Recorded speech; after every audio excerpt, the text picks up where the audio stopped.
National Organization for Women. And so as she was beginning to make her remarks,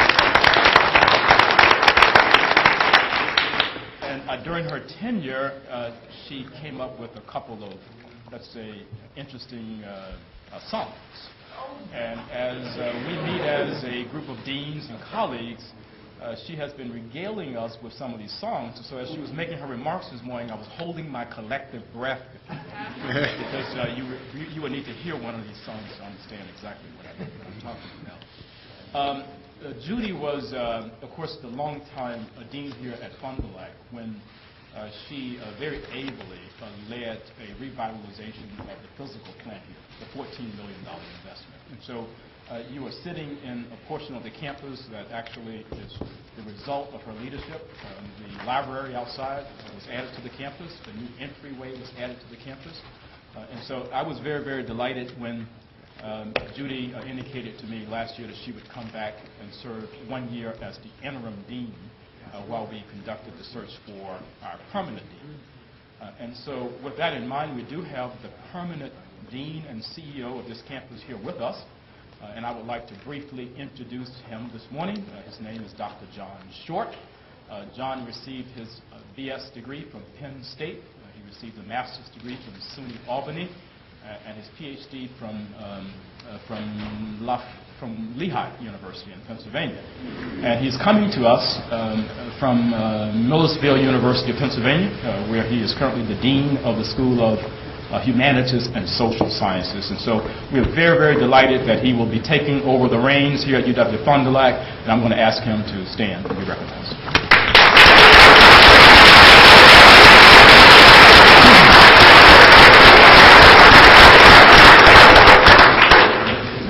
You know, we are very, very excited to have you here with us this morning. And over the next 2 days, you will hear from our local faculty.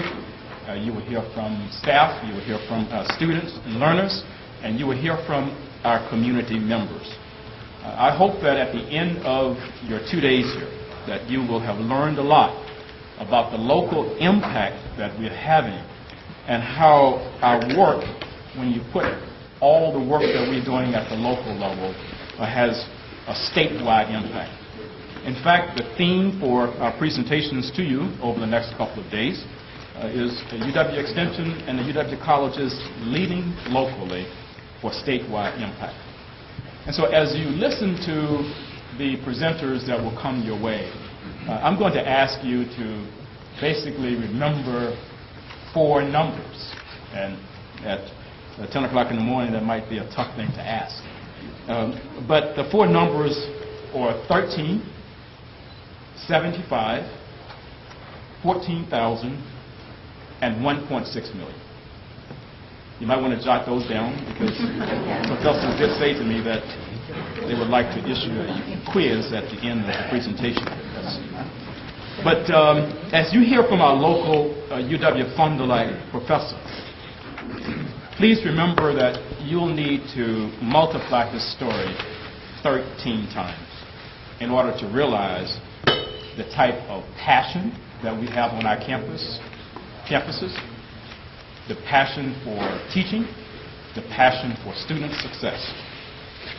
As you hear from our local UW Extension professors, please remember that the work they're doing is either being replicated or is being shared across 72 Wisconsin counties and 3 tribal nations with whom we have partnerships. That's a total of 75 UW Extension sites statewide dedicated to moving research away from the laboratory and making it work in local communities around the state. As you hear from and interact with UW Fond du Lac students, please remember that there are almost 14,000 more UW colleges students statewide who are benefiting from the access and quality that we offer across our 13 campuses. As you hear about local UW Extension work, please remember that in the last year alone, Extension served 1.6 million families, workers, young people, homeowners, renters, farmers, and others all across our great state of Wisconsin. UW Extension and the UW colleges are simply leaders throughout the state in transforming the renewal of local communities. And so, as I often have done when I have made these presentations to you, I like to get out of the way and let you hear directly from our faculty, our student, and our community leaders. First, I would like to introduce this morning Eric Bowes. Eric is an assistant professor of philosophy here at UW-Fond du Lac. In addition to his PhD in philosophy from Marquette University, Eric also has a master's degree in law, and he also has a doctorate in law from the University of Wisconsin-Madison Law School. In 2003, Eric received a Fulbright scholarship. In fact, the UW Colleges has 20 faculty members who actually are Fulbright scholars. Although Professor Bowes has worked all over the world, most recently in Tanzania, mediating water and land rights, and there's an article about him actually in your packet of materials. Today, Eric will share with us why he actually chooses to teach here at UW-Fond du Lac and what he's actually learning from our students in the classroom and beyond. And so, Eric?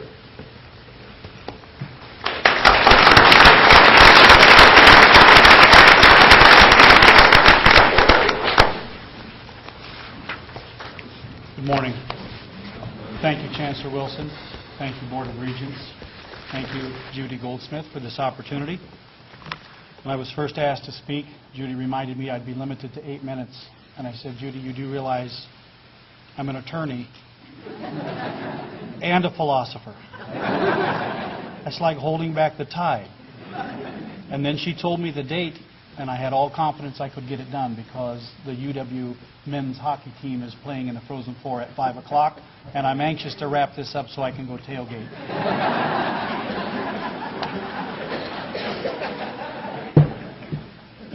I have had a very good run in my life, and I've been privileged to be a part of some very wonderful projects.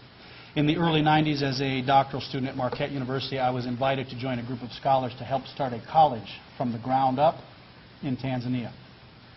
It was an opportunity of a lifetime. I thought maybe it was a one-shot deal, and the fact is it has become a labor of love that I cannot seem to extricate myself from. So for the past 15 years, I've been involved heavily in Tanzania.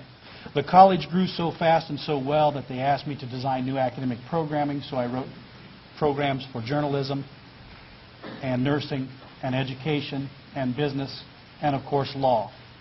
And the reason I did that is because I was there in 1995 when Tanzania had its first free, open, multi-party democratic election. So I was privy to seeing a country become, or I should say move from, socialism to democracy. This inspired me to the point where the board of directors over there asked my wife and I to come back, get law degrees so we could go back to Tanzania and start some law programs.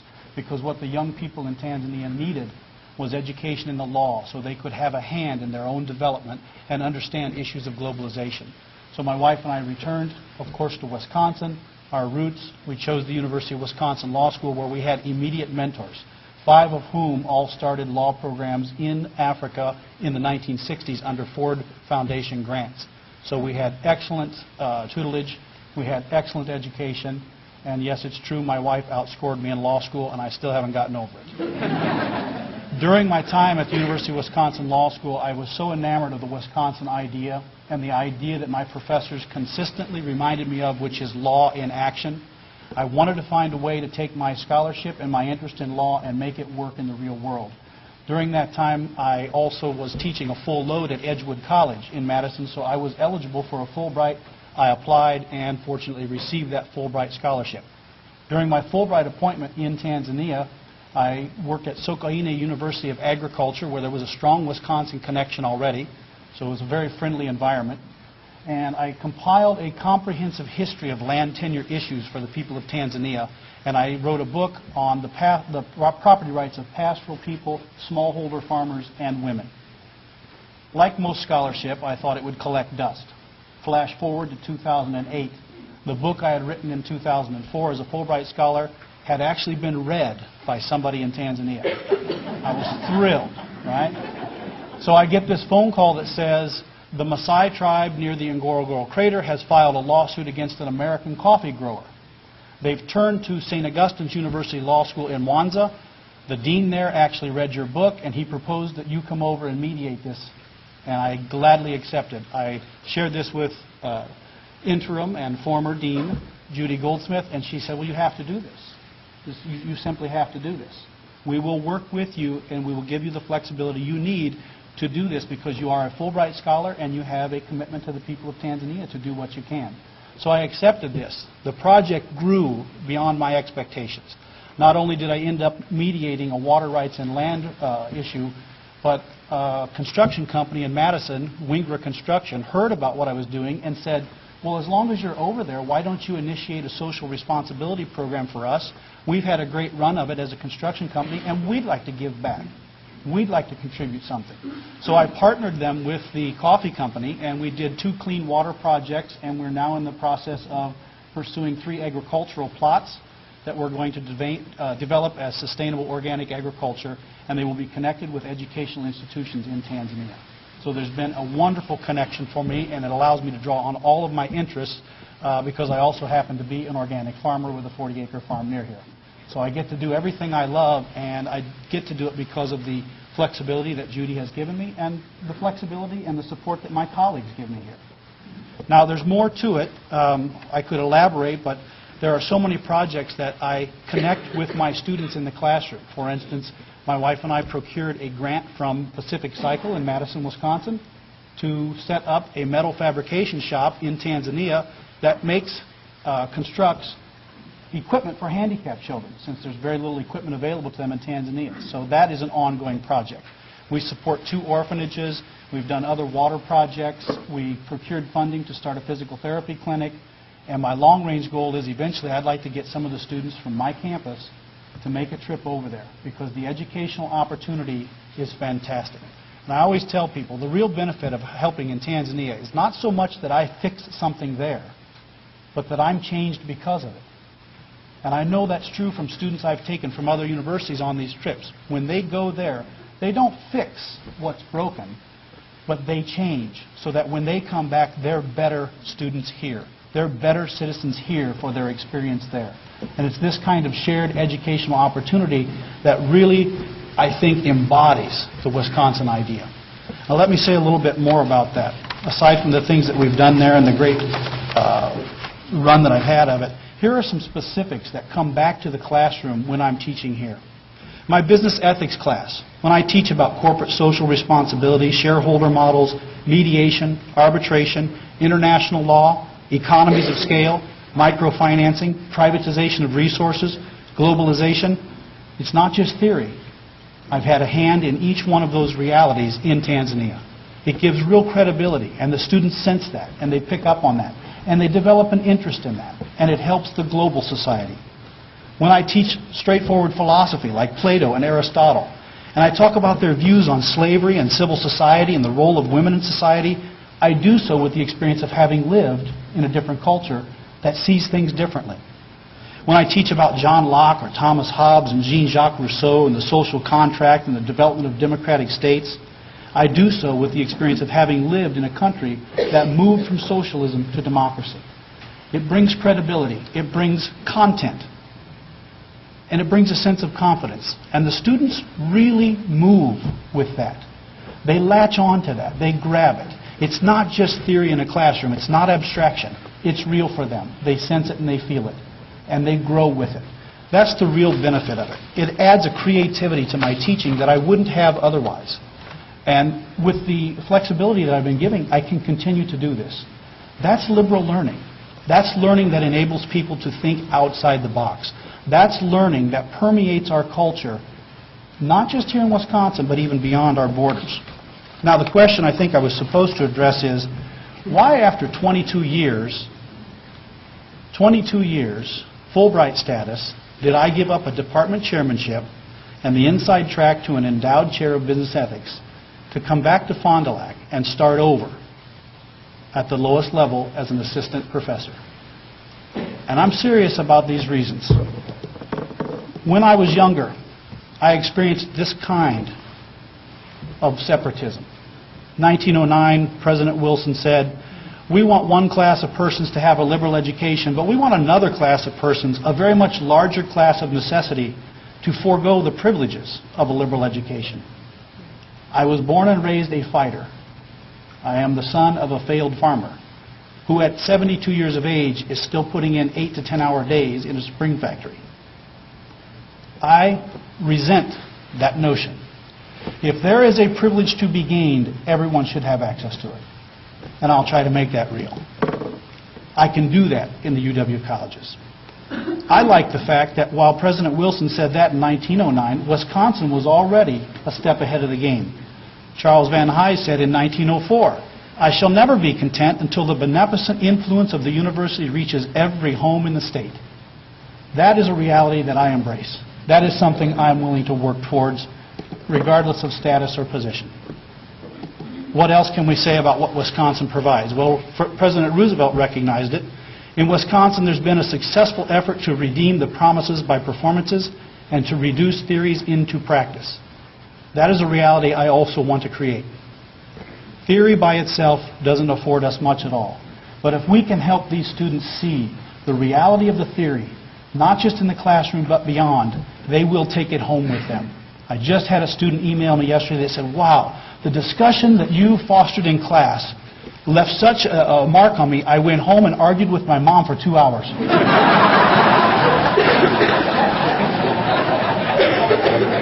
I couldn't help but send that email to my dean and let her know that I'm causing social disturbances in the home.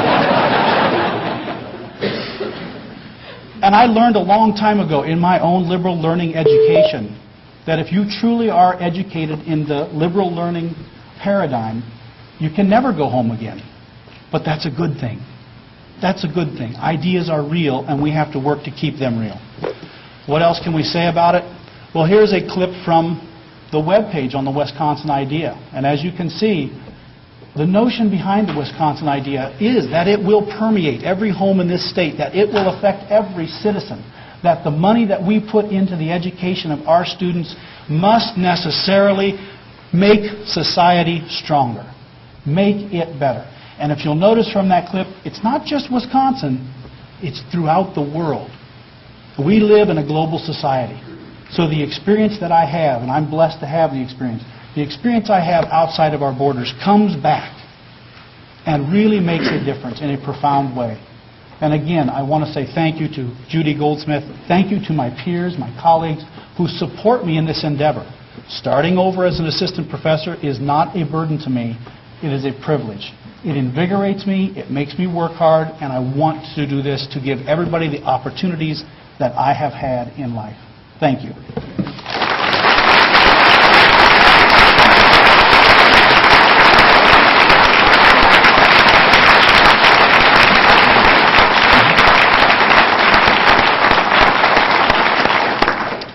Multiply that by 13, and you can see why if students stay with us for 2 years and they transfer on to a UW 4-year institution, they have almost an 80% graduation rate, because these are the type of professors that they come in contact with every single day. And now I would like to introduce Paul Dyke. Paul is a UW Extension Assistant Professor in the Department of Agriculture and Agricultural Business. Paul has graduate degrees in animal science from Michigan State University. And here in Fond du Lac County, he is also the dairy and livestock agent for Cooperative Extension. In Fond du Lac County, farming is actually a billion-dollar industry, and Professor Dyke's work supports that industry. The research he is doing with Latino dairy workers is being shared with the entire state to keep our Wisconsin farming industry competitive. And just as an aside here, I had an opportunity to come through a calving seminar that Paul led. This is basically how calves actually are born, if you will. And so I do have in my office in Madison my official certificate, which shows that I can actually now do some calving as a result of the type of education that I received from Paul. So Paul, would you come forward and share your work as well?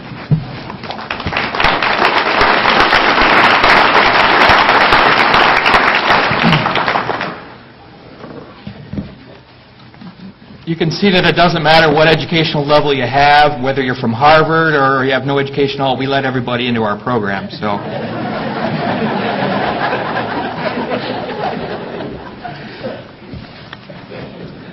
My name is Paul Dyke. I work here locally with dairy producers in the county. I bring the research that's done by our great specialists and researchers at UW-Madison, and we bring it to the farmers here in Fond du Lac County. I come today with a tie, but if I go to a farm tomorrow morning, they'd probably laugh at me with a tie. It's trying to bring that gap and bridge that gap from the research done in Madison to the farmers here in Fond du Lac County. So I spent a little bit of time talking about how the dairy industry has changed over the last number of years, how we really work within that industry, and how we've responded to that. So if you think about ag in this county, as Chancellor Wilson indicated, it's got a lot of importance. We have about 8,500 jobs in this county related to ag, and about $1 billion worth of economic activity. If you translate that to the state, we're talking closer to $30 billion in impact. Now, I know for a lot of you, you might think, what does the modern dairy farm look like? If we think about what we think dairy farms are, it's kind of formed by maybe at home. We look at what we read to our kids. Maybe you read these books to your kids. We've got Curly the pig, Wooly the sheep, our dog Rusty, and of course the kids Poppy and Sam. Maybe you have a little more nostalgic view of dairy farming. You think about Farmer Brown waking up 4 o'clock in the morning, going out to his cow and hand milking her. But I think probably for a lot of you, this is what we think of dairy farming when we think of Wisconsin. We think of small red barns, traditional family farms where we've got 50 to 100 cows in the barn. And you probably saw some of these barns as you drove up yesterday. But in the last 25 years, things have really started changing. We see a lot more barns that look like these. We're looking at freestyle barns, we call them. Cows roam around. We've got cow-friendly environments, efficiencies that we're looking at, and we're just seeing a lot more farms starting to look like this. Instead of the little red barns, we're looking at milking parlors, a little bit more friendly for the workers and friendly for the cows as well. Now here in Fond du Lac County, we recently have had the largest dairy just about complete its construction. This is an 8,000 cow dairy near Rosendale. I think most of you have heard of this. It's called Rosendale Dairy. You're talking about one of the largest dairy in the state. Now at this dairy, things work a little bit differently than our little red barn. This is the milking parlor. There's 2 of these at this farm. There's 80 cows here. They can milk about 160 cows on those 2 carousel parlors, as we call them, in 8 minutes. So when you think about that, Farmer Brown going to his cow in the morning, he milks in about 8 minutes, 8 to 10 minutes, and now we can milk 160 cows in 8 minutes. Things are really changing. And you can kind of extend that a little bit to what's been happening in terms of the number of farms we have. In the last 100 years, from 1900 to today, we've gone from about 4,000 farms to about 350. And of course, we've gone from about 7 cows to what maybe the husband, wife, and 4 kids could milk to about 130 cows. Now, that doesn't quite tell the whole story. If you look a little bit closer at the information, you can see there's a little bit more to that story. In 2007, I did a bit of a survey to see, hey, where are we at in terms of herd sizes? We've got about 250 herds, still in that traditional range, 50 to 100 cows. We have a lot of farms that are still, in the traditional mode. And on the way on the right, 500 cows plus. We really only have 16, maybe 17 herds that are in that range. But that's only part of the story. If you look at total production, those 16 herds account for about 40% of all the milk production in Fond du Lac County. And this is true across the entire northeast part of the state. We're having just a few farms produce a lot of milk. Now this has implications politically, has implications in terms of the industry, but it also has implications for extension. You might look at that and say, well, 16 visits and you covered 40% of your milk production in the state, in the county. That should be easy. But if you take a look at these herds on the right here, anything more than 100 cows, These guys aren't going out and milking their own cows or feeding their own cows. They're businessmen. They've got businesses to run, multi-million-dollar businesses they're trying to keep afloat. So we've got a new clientele that's kind of moved in, and it's our employees. When I started here in 2006, one of my questions was, who are these employees? We know there's a lot of employees out there, but who are they and how do we serve them? Where did they come from? How many are there? How many employees do we even have out in the countryside? This hasn't been looked at very carefully. We spend a lot of time working with owners, but not a lot of time with the employees themselves. And the biggest question, of course, is how do we serve these employees? So in order to do that, one of the things that I did was looked at doing a survey. What we did was we did a survey of the employees themselves. This hadn't been done anywhere else in the country, where you actually go out and talk to dairy employees and say, who are you? Why are you here? Where did you come from? What are you hoping for? So we looked at 34 dairies, Fond du Lac and Sheboygan counties, about 300 employees. I worked with Tina Coleman, Sheboygan County. I worked with Jill Harrison, Department of Rural Sociology at Madison. A group of us, worked on this project. What we did is we hired a bilingual moderator. We went out and we hired somebody who could speak Spanish and English. We knew that a lot of employees were Spanish, but we didn't know how many. So we wanted to actually interview people with about 40, 50 questions for about 10 minutes. And the results were great. Just hiring somebody who can speak Spanish was a great help to us. And you can tell my pictures, it's all folks from Hispanic backgrounds. I can't share the entire survey. What are some of the ideas? First question you might have is, where are these workers from? What state do you come from? Well, when you look at where most of them come from, it's not a state that's not the state of Wisconsin, not the state of Minnesota, it's the state of Veracruz, of course, in Mexico. And when we looked at this a little bit closer, it's really 4 or 5 villages in Mexico that supply a lot of the labor force here in Fond du Lac County. The study's been replicated across the state, and this is true across the state.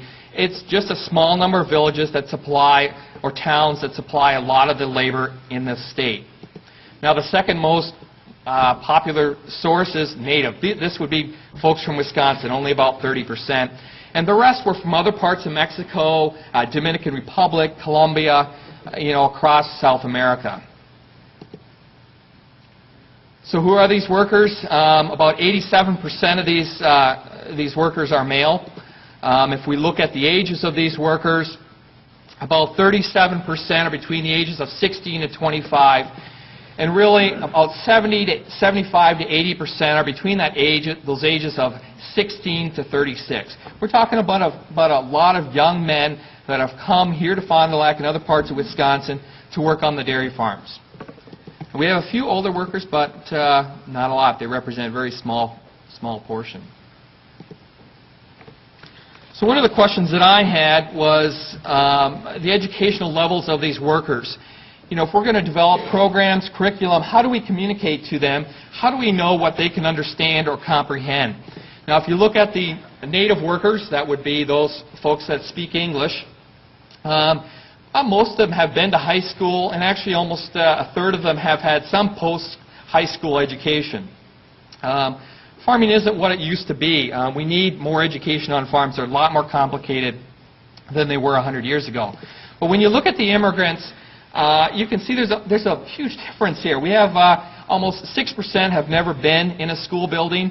Another 45% have only had first, second, or third grade. So when we think about programs we want to put on for these workers, we want to share the research from laboratories in downtown Madison, and we're saying we got to apply this on farm. We're working with folks that may not have the educational levels to understand some of this information. So my role is how to communicate with this group. If you look at the immigrants, what are their skills in terms of speaking English? You can see some have very good or fluent skills in English. Their English is very, very good. But a majority of them, the skills are pretty limited.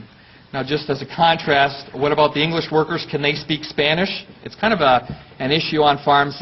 Most of them cannot. Not surprising. One of my interests, of course, is safety on farms. Farming is still one of the more dangerous occupations in the U.S. When we talked to the workers themselves and we said, tell us about the safety on the farms, 23% said they had some sort of injury on the farm, and 47% of employers thought employees needed more safety training. We hear those numbers and we say, well, obviously they must be doing a lot of safety training because they think it's important, and yet it's not happening. So how do we address this group? One of the things that I did was in 2007 I started a newsletter, the Dairy Partner El Campanero. Now I can't speak Spanish myself, so we use translator services, the Babcock Center, to help us translate our newsletter. It comes out every other month. It's bilingual. It goes to about 600 farms, about 15 counties in this part of the state, and really goes to anywhere from Marathon to Monroe to Greene County, all over the state. 3,000 employees is a guess. It could be 4,000 or 5,000. We don't have perfect numbers as to how many people it hits. Just getting downloaded off the web, looking at hits, it goes anywhere from Brazil to Colombia to Mexico. It's getting downloaded across South America. So the impact is statewide, but also international as well. The other piece to this puzzle has been some of the modules that we've developed. About 10 years ago, Zen Miller from Outagamie County and Tina Coleman started developing training modules. First thing they did was recognize that they needed to be bilingual. If we're going to develop training modules and trainings like Chancellor Wilson went to, we knew we needed to do those both in Spanish and English. And they cover some basics, milking, reproduction, things you would do on a farm, basic skills. A lot of these employees that come from Mexico don't come from farms. They have no skills at all. We train them kind of from ground up. And more than 500 of these have been sold across the U.S., South America, and across the world. About 1,000 people have been trained this part of the state and across the state directly by Extension, and many more through the other trainings. So that's kind of the work that we've done here with Extension. We try to bring, all that great research is great, but if we can't bring it to the farm, bring it to their level, the research is kind of left there. So that's my role. It's a great job.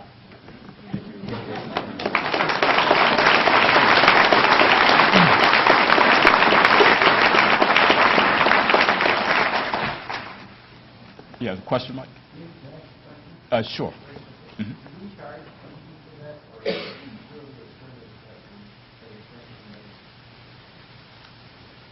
Generally on the trainings, what we do is we'll charge kind of our cost, like $25 a person is usually where it rounds out for 2 to 3 hours, but mostly to cover our costs. And most of the, we travel there, but we've got some resources we give to those employees. In terms of the newsletter that goes out, we send out about 1,300 copies. We've got some going to New York. Some of those are subscriptions that go out of the state. Within the state, I've had 2 corporate sponsors that are helping me with printing and postage costs to cover those costs. This group of employees, we use a lot of pictures in our newsletter that need to be in color. They need to be printed in color and very clear to communicate effectively to those employees. And the only way to do that is to try to find some sponsor to cover some of those printing costs. And that's worked really well. Every year I go back to my sponsors and I say, do you want to support it again? And without a question, they just say, just send us the bill. Thank you. Thank you. As I've traveled around the state, I've asked our residents, what do you think of UW Extension, Cooperative Extension's work? And 2 words emerged from a number of those listening sessions. One was unbiased, and the other was trust.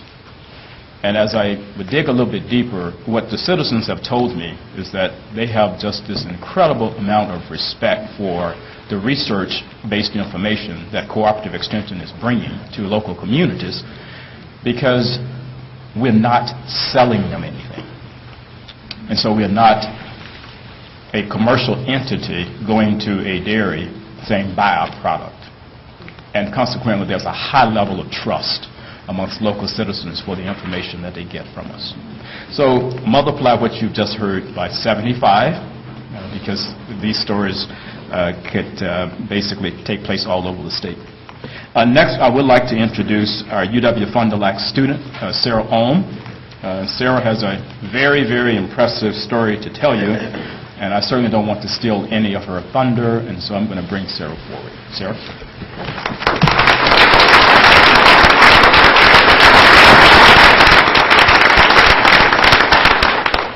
Thank you.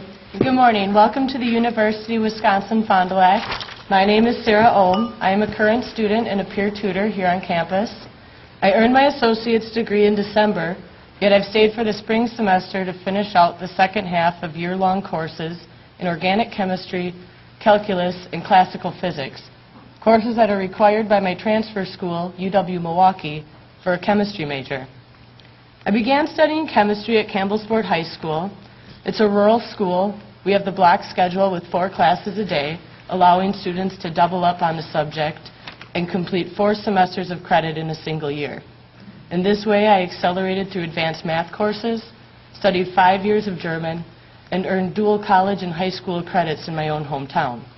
By graduation in 2004, I had already earned 8 credits through UW-Oshkosh, and in the fall of that year, I moved into Evans Dorm as a full-time UWO student. Unfortunately, the timing then was not right for my education. My family suffered an unexpected loss that year. Long before I had gone off to college, my grandfather was diagnosed with prostate cancer, and he had gone into remission. But when I came home for Thanksgiving freshman year, we had some bad news. The cancer had returned and it had spread into his skeleton. It would only be a few short months before he completely surrendered to the agony of bone cancer. The loss was devastating, and despite my best attempts to rally, my grades were also devastated. And shortly after the end of freshman year, I received a letter from Oshkosh telling me I wasn't invited back in the fall because I was on academic suspension. For the next 3 years, I had no idea how I would absolve my academic shortcomings. I succumbed to working 60-hour weeks, full-time as an aide in a nursing home and part-time at a local store. But through these jobs, I came to know myself and discovered hidden talents that needn't be brought out in a classroom. My experience had given me a new perspective and restored a work ethic necessary to succeed on a college campus. It also convinced me that I did need an education if I was going to put an end to 60-hour work weeks. And that's when I saw a sign outside of UW-Fond du Lac encouraging adult students to apply now and return today. And it got stuck in my head. Now that I'm 21, I am an adult, and it's only going to get harder to go back. And that was the hardest part, was just filling out the application and finding the confidence to start a new routine. But the staff here is amazing, and once I was accepted, I made a smooth transformation from full-time worker and part-time student to part-time worker and full-time student. One advisor in particular that I would like to thank is my chemistry professor. With the help of Dr. Tice, I was able to begin my undergraduate research career as a former guest at UW-Milwaukee under Dr. Tice's former advisor, Dr. Hussain. We are very excited about our research. We're working to improve the synthesis of anti-cancer drugs, and with the expectation that I would be transferring to Milwaukee after completing my associate's degree, I was able to bring that project back to Fond du Lac and work on it from home. I'd like to add that this is the first time medicinal research of this caliber has been performed on our campus. And may this collaboration between Milwaukee and Fond du Lac serve as a model for the other 12 colleges. I'm very grateful to UW-Fond du Lac and would like to thank the University of Wisconsin for giving me the chance to redeem my academic standing and the opportunity to honor my late grandfather through lending my own efforts to help cure cancer. We'll be sharing our findings May 5th in Madison at Posters in the Rotunda. I hope to see some of you there, along with 18 other posters from the UW colleges, which demonstrates that these opportunities are not unique to our campus, but they are being repeated around the state. Thank you.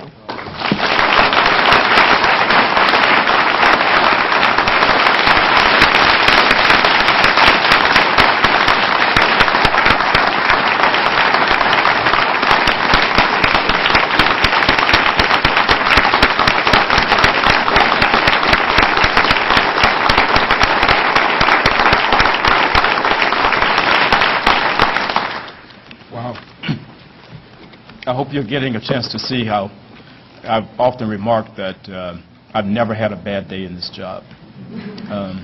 I truly have not. Thank you, Sarah, for sharing so much of your very impressive story with us.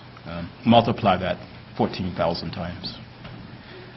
And now I would like to welcome a community member, Vicki Garthwaite.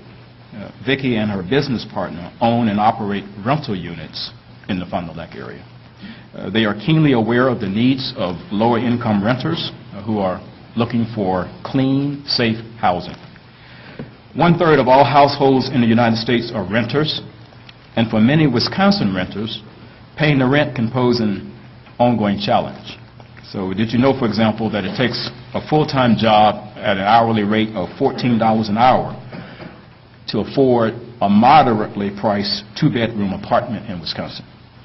In these tough economic times, many renters experience conflicts with their landlords, and UW Extension's family living educators, who are part of Cooperative Extension, are committed to providing these residents with access to housing information because they know that a stable, affordable home environment is absolutely essential to the welfare of all Wisconsin families. And so I'm going to ask Vicki to come forward and share with us some information about a program called Rent Smart here in Fond du Lac.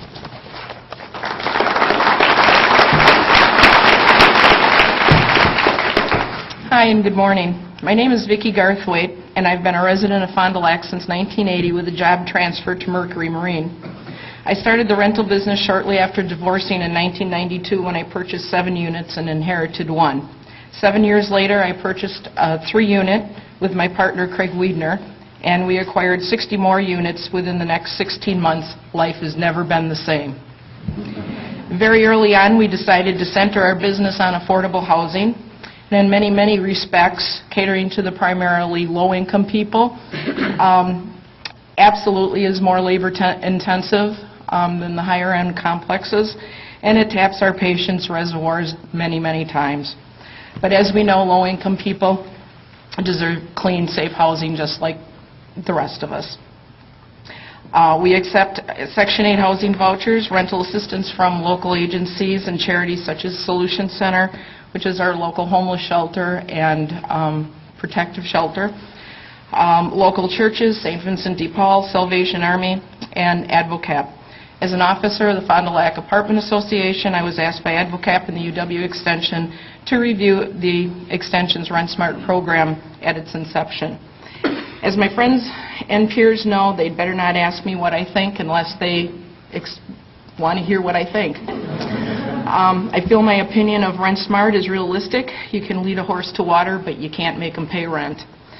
On the other hand, every effort that is made to help these people better understand the world of renting gets us a little closer to good tenants, good neighbors, and a better community. And yes, there's more to what is accomplished by the Rent Smart program than just bettering my odds of collecting rent on time and getting our apartments returned to us in an acceptable condition. It's true, in many instances, people simply do not know what's expected of them.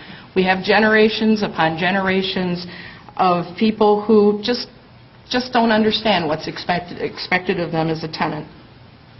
With Rent Smart's guidance and persistence, community members learn how to be better tenants. By attending the Rent Smart classes, the opportunity is given to learn what's required of them to be a good tenant. As good tenants, they will automatically become better neighbors by understanding why it's important to keep noise levels down, why it's important to keep litter picked up, and the lawns mowed. With having become better neighbors, the community as a whole is cleaned up and is much more respected. It works the same as the broken window syndrome we always hear so much about. On occasion, I have the opportunity to address the Rent Smart classes. I get to share with them the landlord's perspective. It's been my experience it is necessary to be up in front and honest with the classes. Some, if not most of the students in these classes, perceive at least to have been wronged by a bad landlord. I listen to their complaints and address them, and there's usually enough blame to share between the tenants and the landlords. I tell them there are bad landlords as well as bad tenants, and I reassure them that the Rent Smart program will help them become informed tenants. I believe the majority of people who want to be good tenants. I don't think for a minute a lease contract is entered into with the tenants expecting or wanting to lose their security deposits, get eviction notices, or have the police called on them. At the end, UW Extension's Rent Smart program, the graduates are much better equipped to go out and secure good housing. They are talking to potential landlords armed with a certificate of completion showing that there was a special effort given to educating themselves. The potential of Rent Smart is limitless. The other UW Extension family living educators are providing education through the use of Rent Smart throughout the whole state. The program has also spread outside of the UW system to other professionals from nonprofit organizations that have taken the information and began spreading it through their own organizations. Thank you.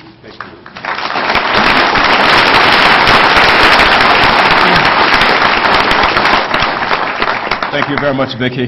And our last speaker this morning will talk with us about ways to power the local economy by raising awareness about the use of renewable energy technologies among local businesses.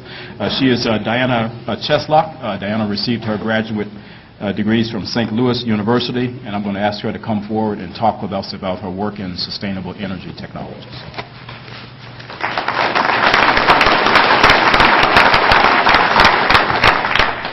Good morning. As the last of all the speakers, I have the most interest in keeping your attention, so I'd like you to have a chance to talk for a minute and tell me, just shout out an idea of how much more energy you think Wisconsin residents used in 2005 compared to what we used in 1970.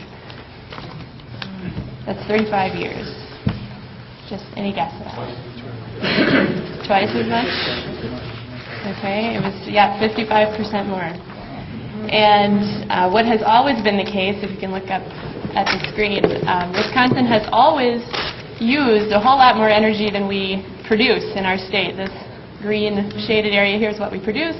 This is what we use, and it's really taken off since the 1985 area or so, really gone quite high. So my next question is, what do you think this gap costs us in importing fuel to our state?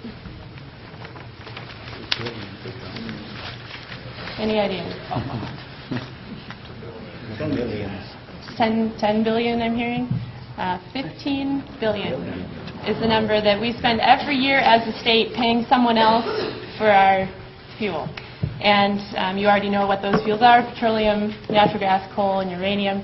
And the other thing you know, looking at this list, is that these are the fuels that are becoming the most volatile in price recently, and also limited in availability due to a lot of reasons we don't need to talk about today.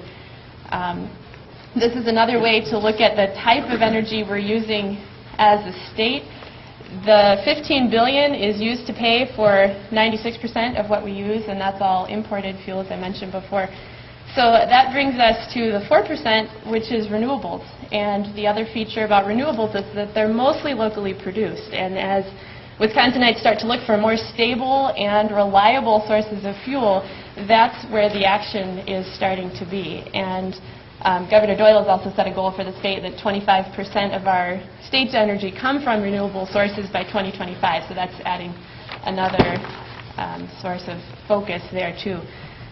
This chart here shows where that 4% is coming from. Wood and hydro have always been our main, what we mostly make in Wisconsin, and then ethanol and biogas are taking off there towards the 90s. It turns out that Fond du Lac County is a great place to learn about renewable energy production, and within about 10 miles of where you're sitting, we have 8 different types of energy technologies in use, mostly in the private sector. And I've started hosting local energy tours with my counterpart from Green Lake County to allow local residents to get a look at these technologies up close, to learn what they're like, and to talk with the businesses about why they chose to install these in their businesses, and to highlight the fact that these folks are the ones helping us keep some of our dollars for energy local, too. So just a quick virtual tour for you. We go to JFA Hearn, which has a LEED Gold headquarters here in Fond du Lac. Culver's has high-efficiency appliances, which is saving him 10% on his energy bill, which is why he's smiling there. We've got the regional wastewater treatment plant has sludge digesters fueling treatment boilers. We have 3 wind farms. We actually have more turbines in Fond du Lac County than any other place in the state right now, so we visit one of those farms close to here. Horicon Bank has a geothermal system. Fuelmakers is working on biomass gasification demonstration plants. They want to show that that type of technology can be used in homes or businesses, that you don't need a huge facility to do it. Verclair Farms is one of 4 farms with a manure digester, and then we also have a solar dentist office.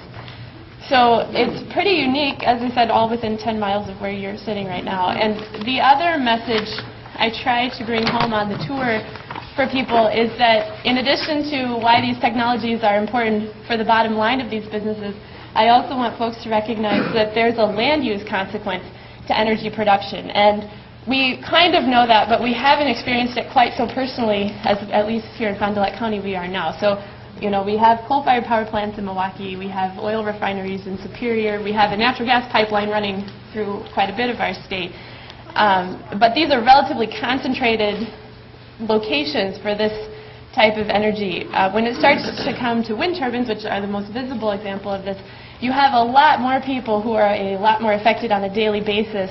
And around here, people are pretty familiar. There's not a consensus on whether wind turbines are a nice thing to have in your backyard or not. But the fact is that we have them, and we're probably going to be seeing more of them over time, as I said, as that renewable part of the pie starts to grow. So our job as local elected officials and voters is going to be to try to minimize the negative consequences of energy production as much as possible. And that's why the last 2 stops that we take are to subdivisions, which also are pretty close to the campus and are showing alternative ways to organize our space so that we have room to use land for energy in different ways. At Pheasant Run here, this area is all green space right now. You can see right now it's pretty much weeds, but eventually that could be a garden, or they could dig geothermal coils into there if they wanted. At Wildlife Acres, the lots are pointing to the south and west, so these folks can do passive solar walkout basements. And if you're located along the ponds here, you already have permission in the covenants to sink geothermal coils into the water. And that's, for me, where rubber hits the road. They've already thought about this ahead of time, so the geothermal coils don't have to be in their yard, they don't have to dig up their grass, and they've already got a way to put it so their neighbor doesn't have to look at it every day. So that's pretty unique. I've only been able to take 75 people on the tour so far, so I've put together a virtual tour, which you're welcome to look at sustainfdlcounty.org. And I want to show you a quick video from that site now so you can get a sense of what happens here.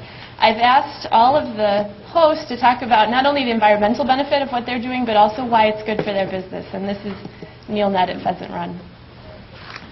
Conservation subdivision lots appreciate at a faster rate than conventional subdivision lots that are sold at the same price over time. And that was studied out east, and that is a fact. And that's another thing that we can use as a sales tool. Sure. I could take you right to the book and I could show you where it says that, and this is good information. But again, whenever you come up with, and it's not new, it's new in this area, but it's not new generally. Right. And we're not breaking any new trails here, but it's still new to this area, and it's hard to bust through that conventional thinking.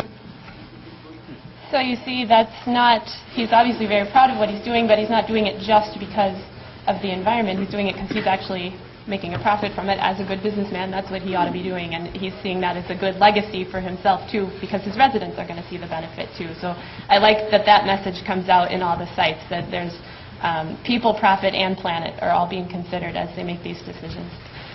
Again, preliminary evaluation results have been very positive from this tour. We've had some nice feedback from local elected officials and other industrial representatives who are checking out facilities to see if they can get some ideas for what to do in their buildings, which is great peer learning.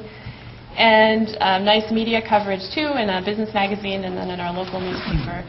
And I'm part of a sustainability team through Cooperative Extension. We have capacitycenter.org where we share resources with each other, and so this is also visible to the public, so a lot of our work in this arena is available online for other people to take a look at. And then I do want to highlight the Center for Land Use Education out of Stevens Point is a center of specialists supporting our work in lots of land use arenas, and they have a real nice publication on energy, which is out on my table if you'd like to take a look at that. Really good information in there too.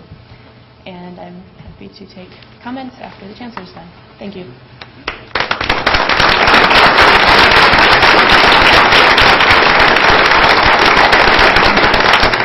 Regent President Pruitt and the rest of the Regents, as we bring our presentation this morning to a close, I am actually reminded of a poem by one of my favorite poets, not Assistant President Riley, by the way. Langston Hughes. And Langston Hughes, to paraphrase him, says something like, first in the thought process is a dream, and then the mind figures out a way to achieve the dream. Then the hands reach for other hands to help. And so in the end, when all of these wonderful things are realized, it's not just one person's dream, it's everyone's dream, belonging to all of the hands who actually made it happen. I have been very, very fortunate to have a number of dreamers and builders working with me during my chancellorship.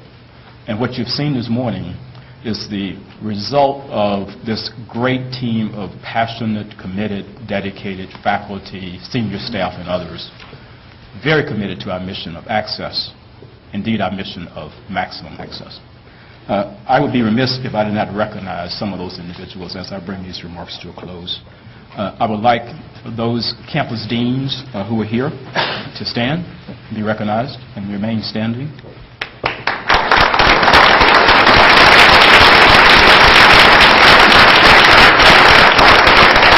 Also would like extension deans and directors, if any of you are present, to please stand as well. UW extension deans and directors.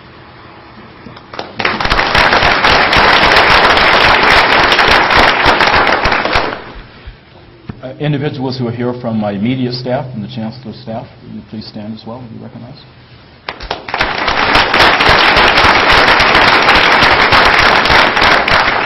And any faculty members from UW-Fond du Lac or any faculty members from UW Extension Fond du Lac County, if you would please stand.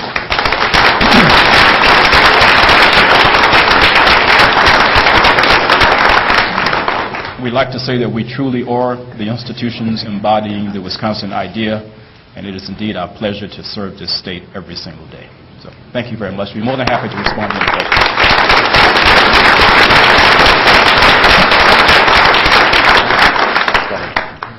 Well, any questions, we'd be more than happy to respond. Questions? Just a comment. I noticed that Professor Bose quoted President Van Hise saying that Van Hise would never be content until the beneficent influence of the university reached every home in the state, and then he mentioned sending a very enthusiastic student home after a lively class discussion. So I hope the beneficent influence of the university is not to cause mothers to be harassed for 2 hours by their children. Or maybe we do hope that. So, moms beware. I just wanted to say that I think the presentations you've heard today from colleges and extension folks really bring home that we do have a special relationship in the state between the university and the state. The kind of thing that you saw demonstrated this morning doesn't pertain in many other states. We have it here in Wisconsin, the notion that the university has a very strong obligation to bring objective knowledge and learning to bear on issues that touch the lives of people who may never come to a university campus, but can have better lives because the university reaches out, listens to them, and brings the fruits of the research that is done at the university and the learning that occurs in our classrooms and in our labs back out all around the state. It's a really great thing. It's something that people around the country who know something about Wisconsin often know is true here, truer here than in many other places. And I was delighted, David, that you especially featured some of your younger faculty and staff and students here, because that says to me that the future of that special relationship is strong, and the citizens of Wisconsin can count on it for many years to come. So we're proud of the work that you all do, and thanks for a great presentation. back over to you. Thank you, Chancellor Wilson. 1375, 14,000, 1.6 million. We got that.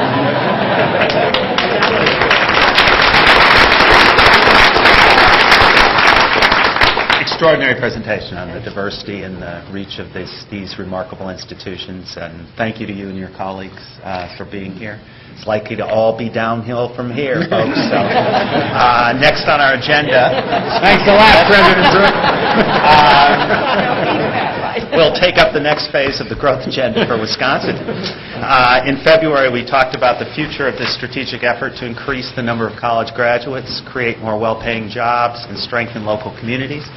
President Riley reviewed the integrated process of developing the UW System's 2011-13 biennial budget request with us at that February meeting.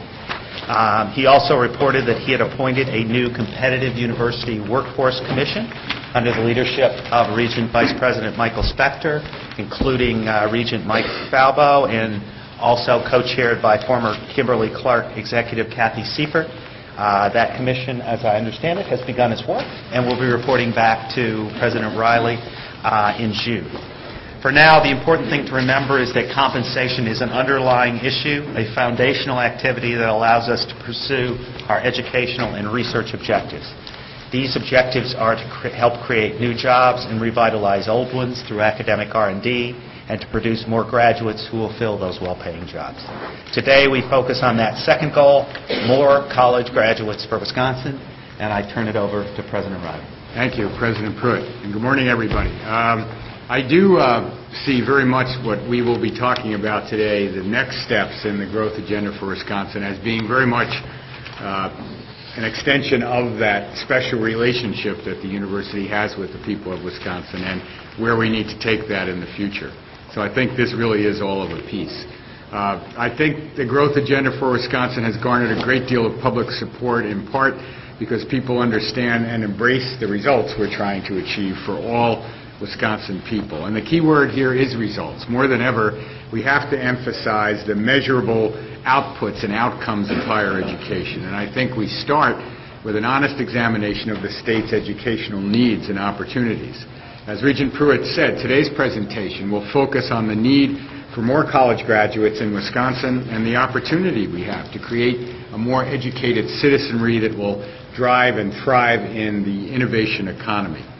Recalling our visual framework for the growth agenda, which you see up behind me, remember that we're trying to achieve this goal in concert with efforts to create more and better jobs as an outgrowth of research and development at our institutions. It's not enough simply to create more college graduates and have them leave the state for better job prospects. We've got to be helping to create new jobs as we graduate additional numbers of students, and we are doing that, and we will do more of it in the future.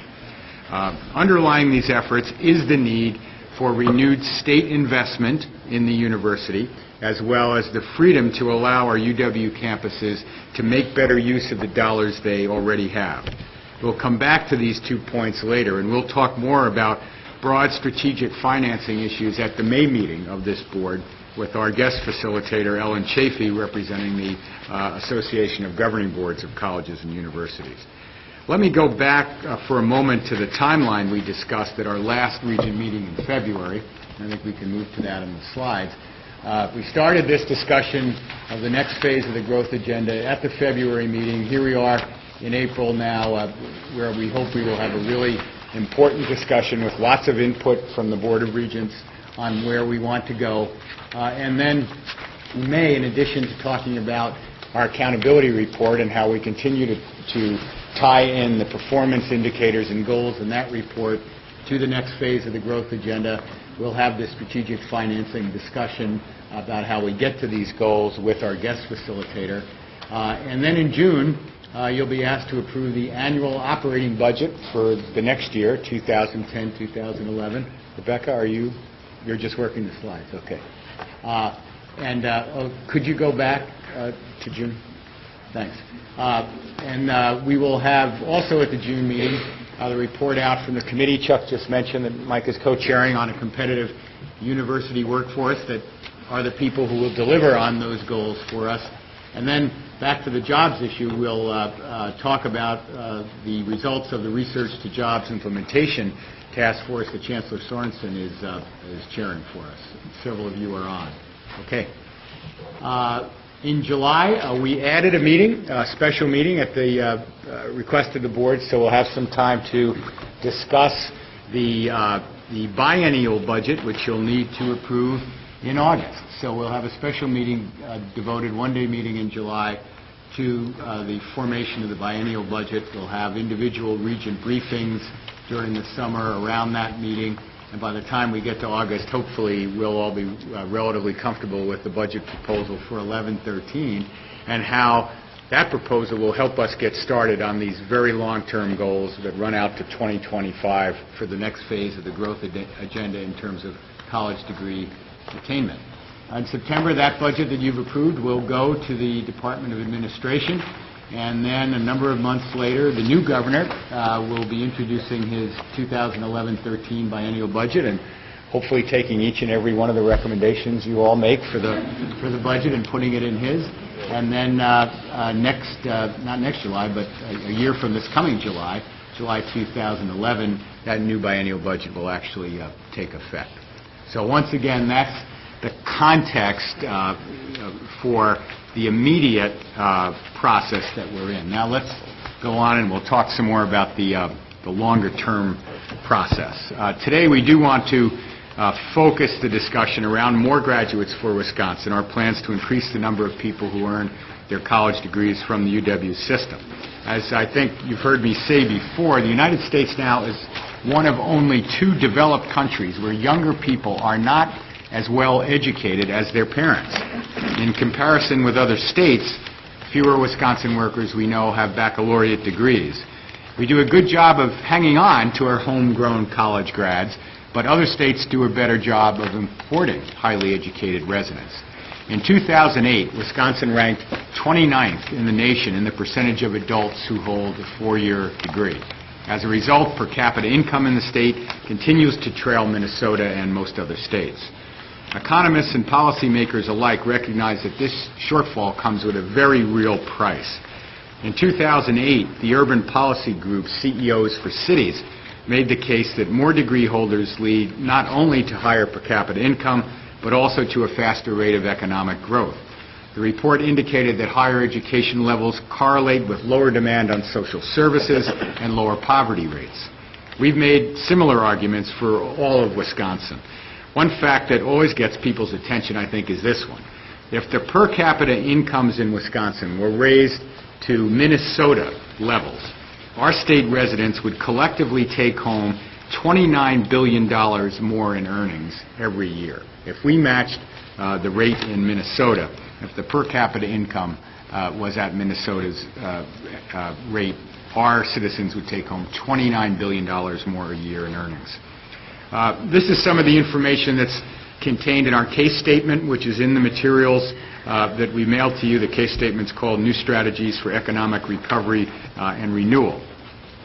Now, I think people are accustomed to hearing university chancellors and presidents make this case, but I hear this same sentiment echoed by business leaders from around the state. People who know that a college-educated workforce is critical to their company's success. So I'm pleased to welcome this morning Jim Thomas, who is the President and CEO of Society Insurance here in Fond du Lac. He currently serves as President of the UW Fond du Lac Foundation Board, and he's offered to share his views about the state's need for more college graduates. So, Mr. Thomas, the podium is yours. Welcome.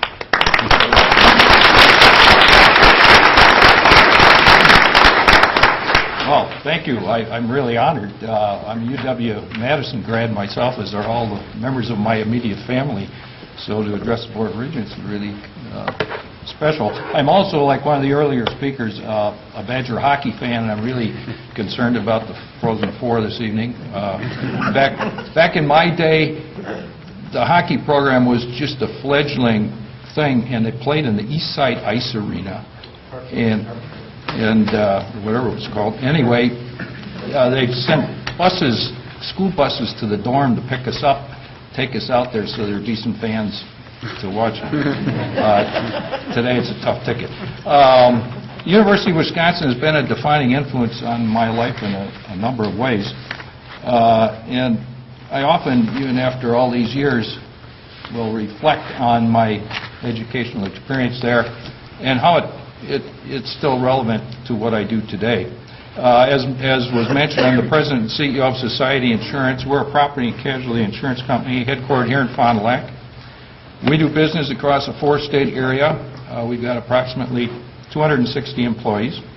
Our company isn't terribly unique in that Wisconsin is home to a substantial number of property and casualty insurers, large and small, employing directly about 17,000 Wisconsin residents and linked directly or indirectly to as many as 65,000 jobs in our state.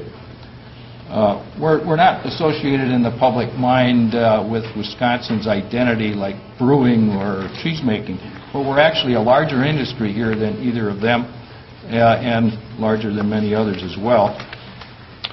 When I began working in insurance way back in 1971, we employed armies of clerical workers.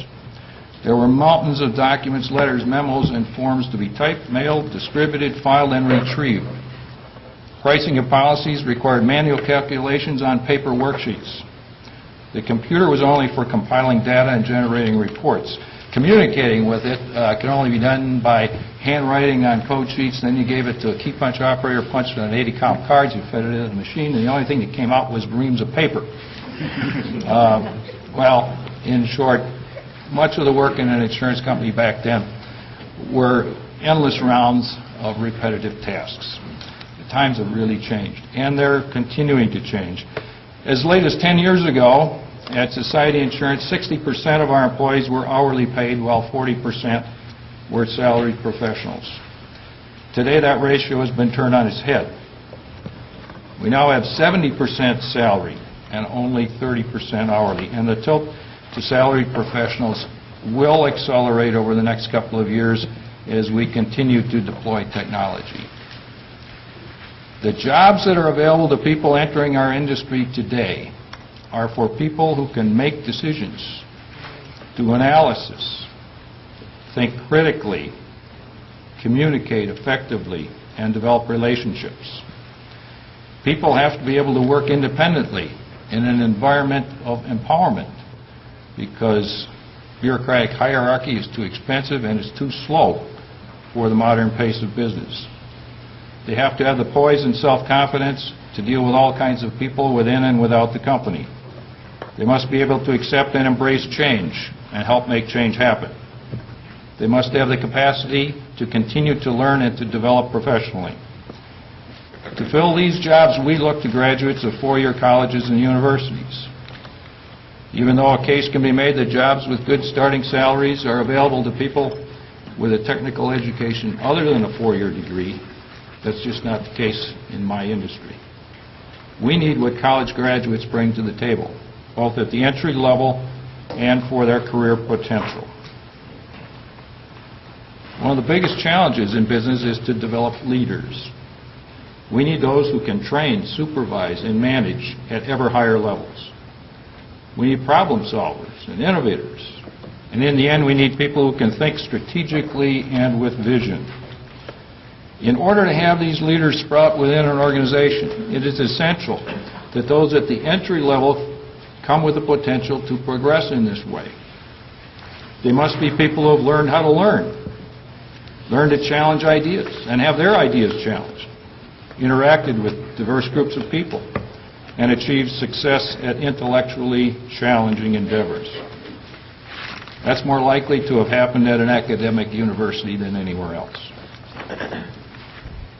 Now is a particularly important time to think about bringing high-potential graduates into the business community. I'm 64 years old, leading edge of the baby boom generation. Very soon, leaders and experienced professionals at all levels of business will begin retiring at a relentlessly steady pace. That there will be those in our organizations who can effectively step up to take our places is critical to the health of every business. Last year, the well-respected business consulting firm McKinsey & Company produced a report on the topic of how the property and casualty insurance industry can solve its people needs. They found that in the past 10 years, the number of insurance workers who are age 55 or older increased by a whopping 74%.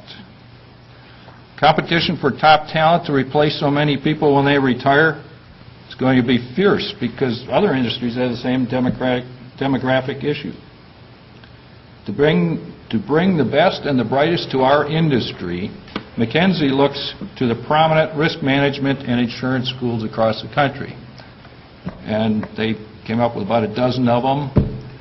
Of course, one of them is at UW-Madison. According to the data that they cited, Wisconsin had 53 risk management and insurance graduates in 2008. And that was about average for those dozen schools across the country that have those kinds of insurance programs. Well, that isn't enough to meet the needs of both the insurance industry and the risk management departments of other corporations.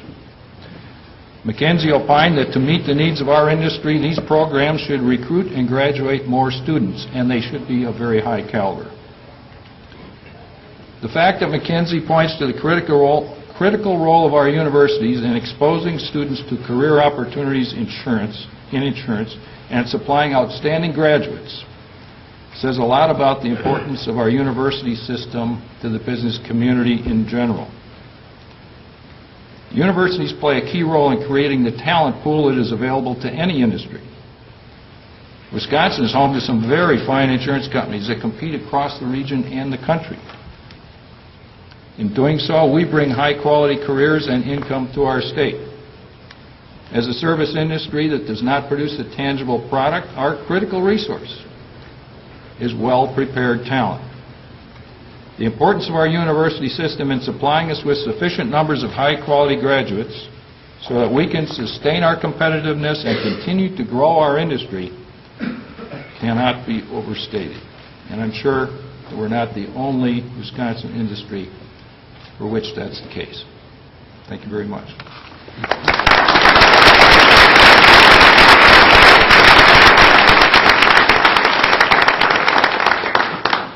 Thank you, Mr. Thomas, for being here and for those remarks and for your service on the Foundation Board here at UW-Fond du Lac. I know Judy and her colleagues are very pleased to have you in that role. And I think what you heard could be heard from many, many other business leaders across the state. It's not just our making the case for what we need to do, it's other people telling us that we need to do it. So we do want to discuss with the Regents today plans to add 80,000 new college degree holders to the Wisconsin population between now and 2025, 15 years from now. That's a cumulative increase resulting from a steady strategic growth in the number of people who come to college, stay in college, and leave with a valuable UW diploma. Over time, this plan would have the number of UW undergraduate degrees issued each year increase by 30%. Last year, we conferred 26,000 associate and baccalaureate degrees. By 2025, we want to see that number of undergraduate degrees rise to nearly 34,000. By the way, a footnote here, in all, the UW system conferred more than 33,000 degrees last year, an all-time high. That total includes 7,000 graduate and professional degrees and the 26,000 undergraduate degrees that I just mentioned. That goal for 2025 is a significant goal. It will require hard work and persistence, especially when you consider that the number of traditional-aged high school graduates is forecasted to decline in Wisconsin in coming decades. Bucking these demographic trends will clearly require creative approaches. It would clearly be much easier to maintain the status quo, enrolling pretty much the same slice of high school graduates with the same retention rates and the same graduation rates we have now. In that scenario, the number of UW graduates would likely decline over time due to those shifting demographic trends. But this is a case where standing still is the same then as stepping backward. We can't afford to step backward. We can't afford to stand still. Nonetheless, let me emphasize what this plan is not.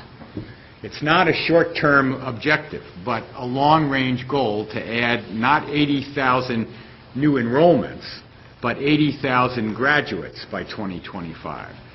We would add those additional degrees over the next 15 years cumulatively by a variety of means that Rebecca Martin will talk about in a few minutes.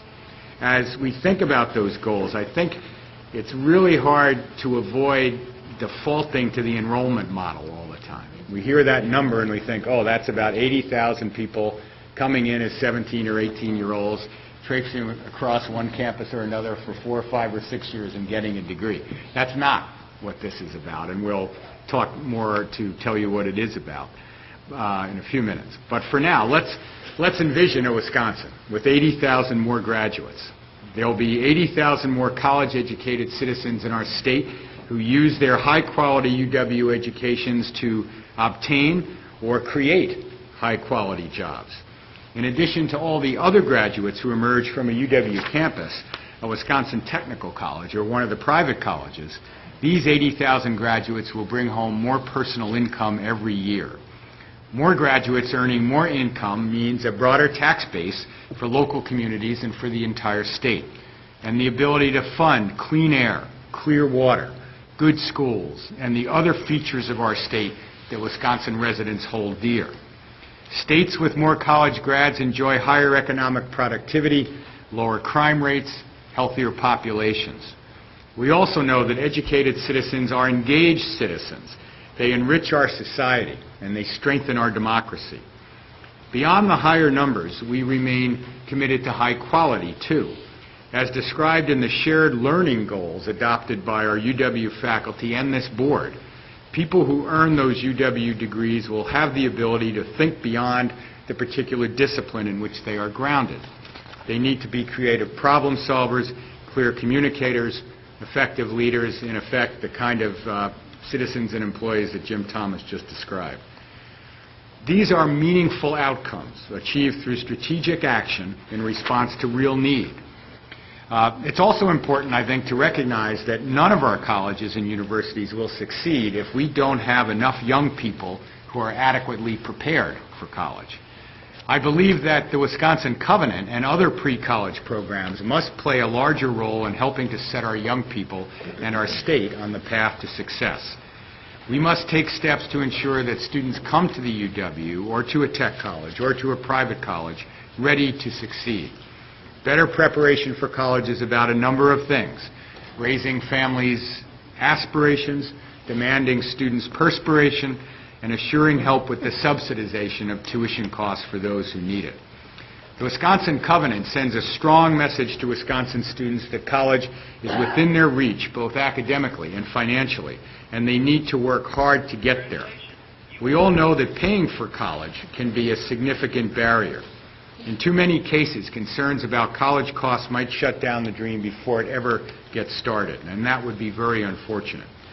Last month, Governor Doyle announced new details about Wisconsin Covenant Scholar grants ranging from $250 to $2,500, grants that will be added on top of all other need-based aid that students are eligible for. We provided information in your folders this morning that shows how the UW system is ready to do its part to encourage and support Covenant scholars by offering a new UW Covenant Scholars Package. While these students are still in high school, we will reach out to them in a variety of ways to reinforce the information being provided by parents, teachers, and counselors. I plan, for instance, to send a personal letter to every Wisconsin Covenant scholar every year. Depending on their grade level, I might encourage them to choose tough college prep courses or remind them about specific milestones like taking their ACT test, filling out their financial aid application, or scheduling a campus visit with their parents or other interested adult. Already, our 26 UW campuses hold open houses, as I think we all know, for high school students, and we will invite Covenant scholars to those sessions. We are also adding a question to the UW system admission application forms so that Covenant scholars can identify themselves. Fulfilling the Covenant requirements will be another positive factor in our holistic admissions decision-making. I can report that we are already working with the Wisconsin Covenant staff and our UW admissions directors on a data sharing plan that will support this process, and I think Shannon Laredo, the Covenant director, is here. Shannon, you want to stand? And working closely with her and her staff to make this as smooth and efficient for the students and their families as we can have it. Currently, about 92% of Wisconsin resident applicants are admitted to at least one of the UW campuses where they've applied. In the event a Covenant scholar desires to attend a UW system school and is not admitted to the campus of his or her choice, we are working with the UW Help Unit within UW Extension to develop a new mechanism for sharing that information among other UW campuses where space is available and where he or she would be admissible. As a matter of fact, all Covenant scholars will be admissible to our 13 fine two-year campuses in the UW colleges like the one where we're meeting this morning. In addition to the student support services we already provide, we intend to offer special orientation events for Covenant scholars. We also want to provide Covenant scholars with access to first-year high-impact experiences like freshman seminars or other experiences to increase their likelihood of retention and graduation. The UW Covenant Scholars Package, some elements of which I've just described, and our many other UW pre-college programs are absolutely essential to helping expand the pool of college-bound students and helping us reach our goal of 80,000 more graduates by 2025. So that Covenant Scholars Package has both a pre-admission and a post-admission feature.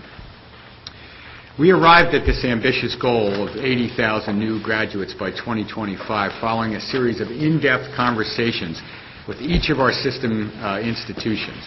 Senior Vice President Martin, Senior Vice President Tom Andres, Associate Vice President Sharon Wilhelm, and I met personally with each chancellor and his or her leadership team to better understand just how each institution could make its unique contribution to a big goal like this. We consulted with faculty and staff leaders from across the state, and chancellors did the same at their institutions. Now we're working on specific, detailed strategies. The three core elements of these strategies, I think, for us in the UW, and let me emphasize once again, we will have to work with lots and lots of partners, and lots of partners will have to work with us to make this happen. But for us, the core elements in the UW are some new enrollment. Some campuses will want to enroll some new students, and at some point in the stretch between now and 2025, I think all of our campuses will want to enroll some new students. But secondly, better retention and graduation rates across the system. We should be doing better, holding our students through to graduation. We do very, very well relatively, as I think you all know. And when we look at comparisons with our peer campuses across the country, we do better than they do. But we're not best in class, generally speaking, when we look at some of those peers. And there's room for improvement there, and we will try hard to make those improvements in retention and graduation rates. And the third core strategy here is more innovative course delivery methods and credentialing protocols, and Rebecca will talk about those in some detail. So together, the impact of that work will be expanded access to college, greater success for the students we enroll, and a Wisconsin proud of its leadership in an economy based on the know-how and innovation of its people. Let me conclude my thoughts before I turn it over to Rebecca this way. The growth agenda for Wisconsin is a complex, multifaceted approach to social vitality, with the success of each part contingent upon the whole. If we're to succeed in translating this vision into reality, many things will need to happen. The state of Wisconsin will need to reinvest in higher education and stop the trend of disinvesting in higher education, not because it's good for higher education, but because it's absolutely necessary for the future quality of life in the state of Wisconsin. We'll need the freedom to let UW institutions employ better business practices that make efficient use of existing resources. Everyone in the UW system will need to be diligent in squeezing still further our overhead costs in ways that preserve quality and accountability and let us put additional monies under the core educational enterprise. At the same time, we'll need to embrace new ways to deliver courses and provide new pathways toward that important college credential.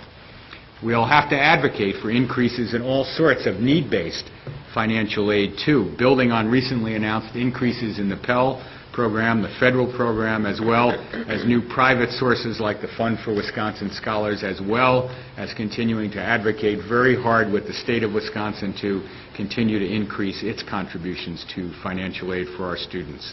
We'll need more close cooperation and mutual planning with the K-12 schools, and I know Superintendent Evers will have a few words about that as part of Rebecca's presentation, with the technical colleges and independent colleges. The goals that we've set out, that 80,000 number, is really a goal for the UW system. If the state's going to get to where it needs to be, the tech colleges and the private colleges are also going to have to ramp up the educational attainment in their sectors. So I'm hopeful that our statewide PK16 Council can facilitate more cooperative planning across the educational sectors to help us get there. Beyond those traditional partnerships, we'll need to reach out much more effectively to families and students using the new social networking technologies as well as the cultural, ethnic, religious, athletic, and every other kind of organization to which those families and students might belong or feel some allegiance. And finally, and in many ways most importantly, we'll need the goodwill and commitment of our own UW faculty and staff, the people who will deliver on the ground on these important goals, goals that I think reflect the spirit that impelled many of us into higher education careers in the first place. So I want to turn this over now to Senior Vice President Martin, but just let me pause there to see if there are a few general questions about anything I've had to say so far. I have a question. Yes, Regent Crane. What percentage of eligible Wisconsin high school students have signed the covenant? The percentage of eligible. In other words, Yeah. Shannon, are do you you? talking about most? Not yet, but Shannon can probably tell us. So currently we have 50,000 students in our first 3 years who have signed the Wisconsin covenant. It's about 17,000 students per year. And I'm not sure what percentage of the total is. I can find that out for you. But I can tell you that it is a minority of students, not a majority. And this is for, sorry, can you hear me better now? This is a growing program. We're in our first couple of years, and we knew that we were going to need to work with the institutions of higher education. And so now that our students, our first-year students, are juniors in high school, we're working on the admissions process and making sure that flows smoothly. So we need to think about this as sort of a growing program. Our goal in the future would be to have, and the governor's stated goal is to have all students sign the Wisconsin Covenant, commit to doing the things that are necessary to get to college, and we'd like to see it grow that direction. But at this point, we consider ourselves a program in our first couple of years, and as we get to full implementation, we hope that many more students will sign the Wisconsin Covenant.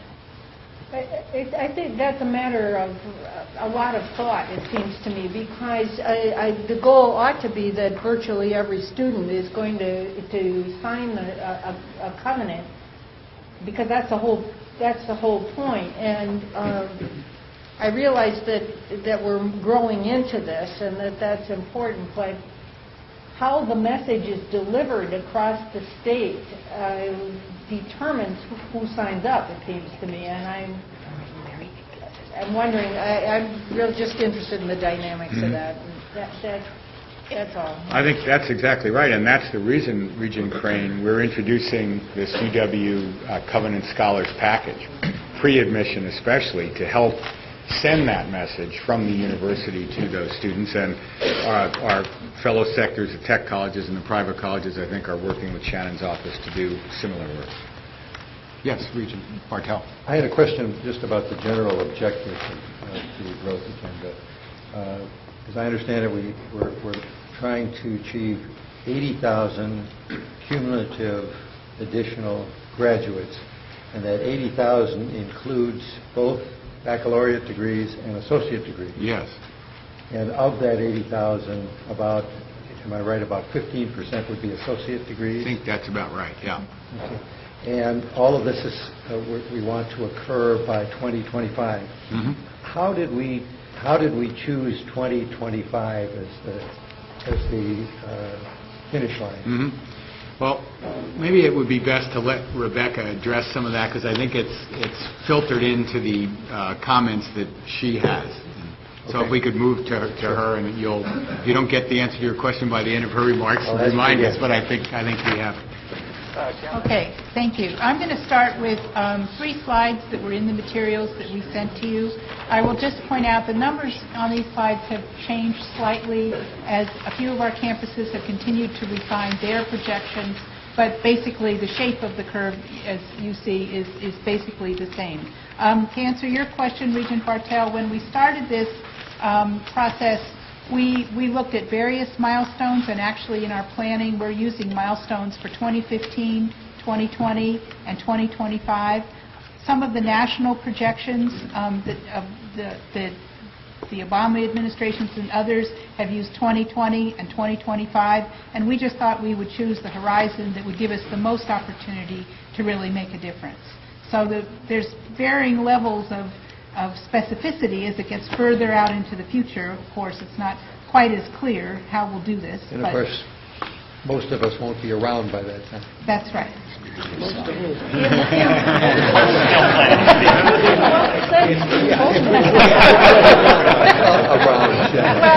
Around this table. As Regents, right.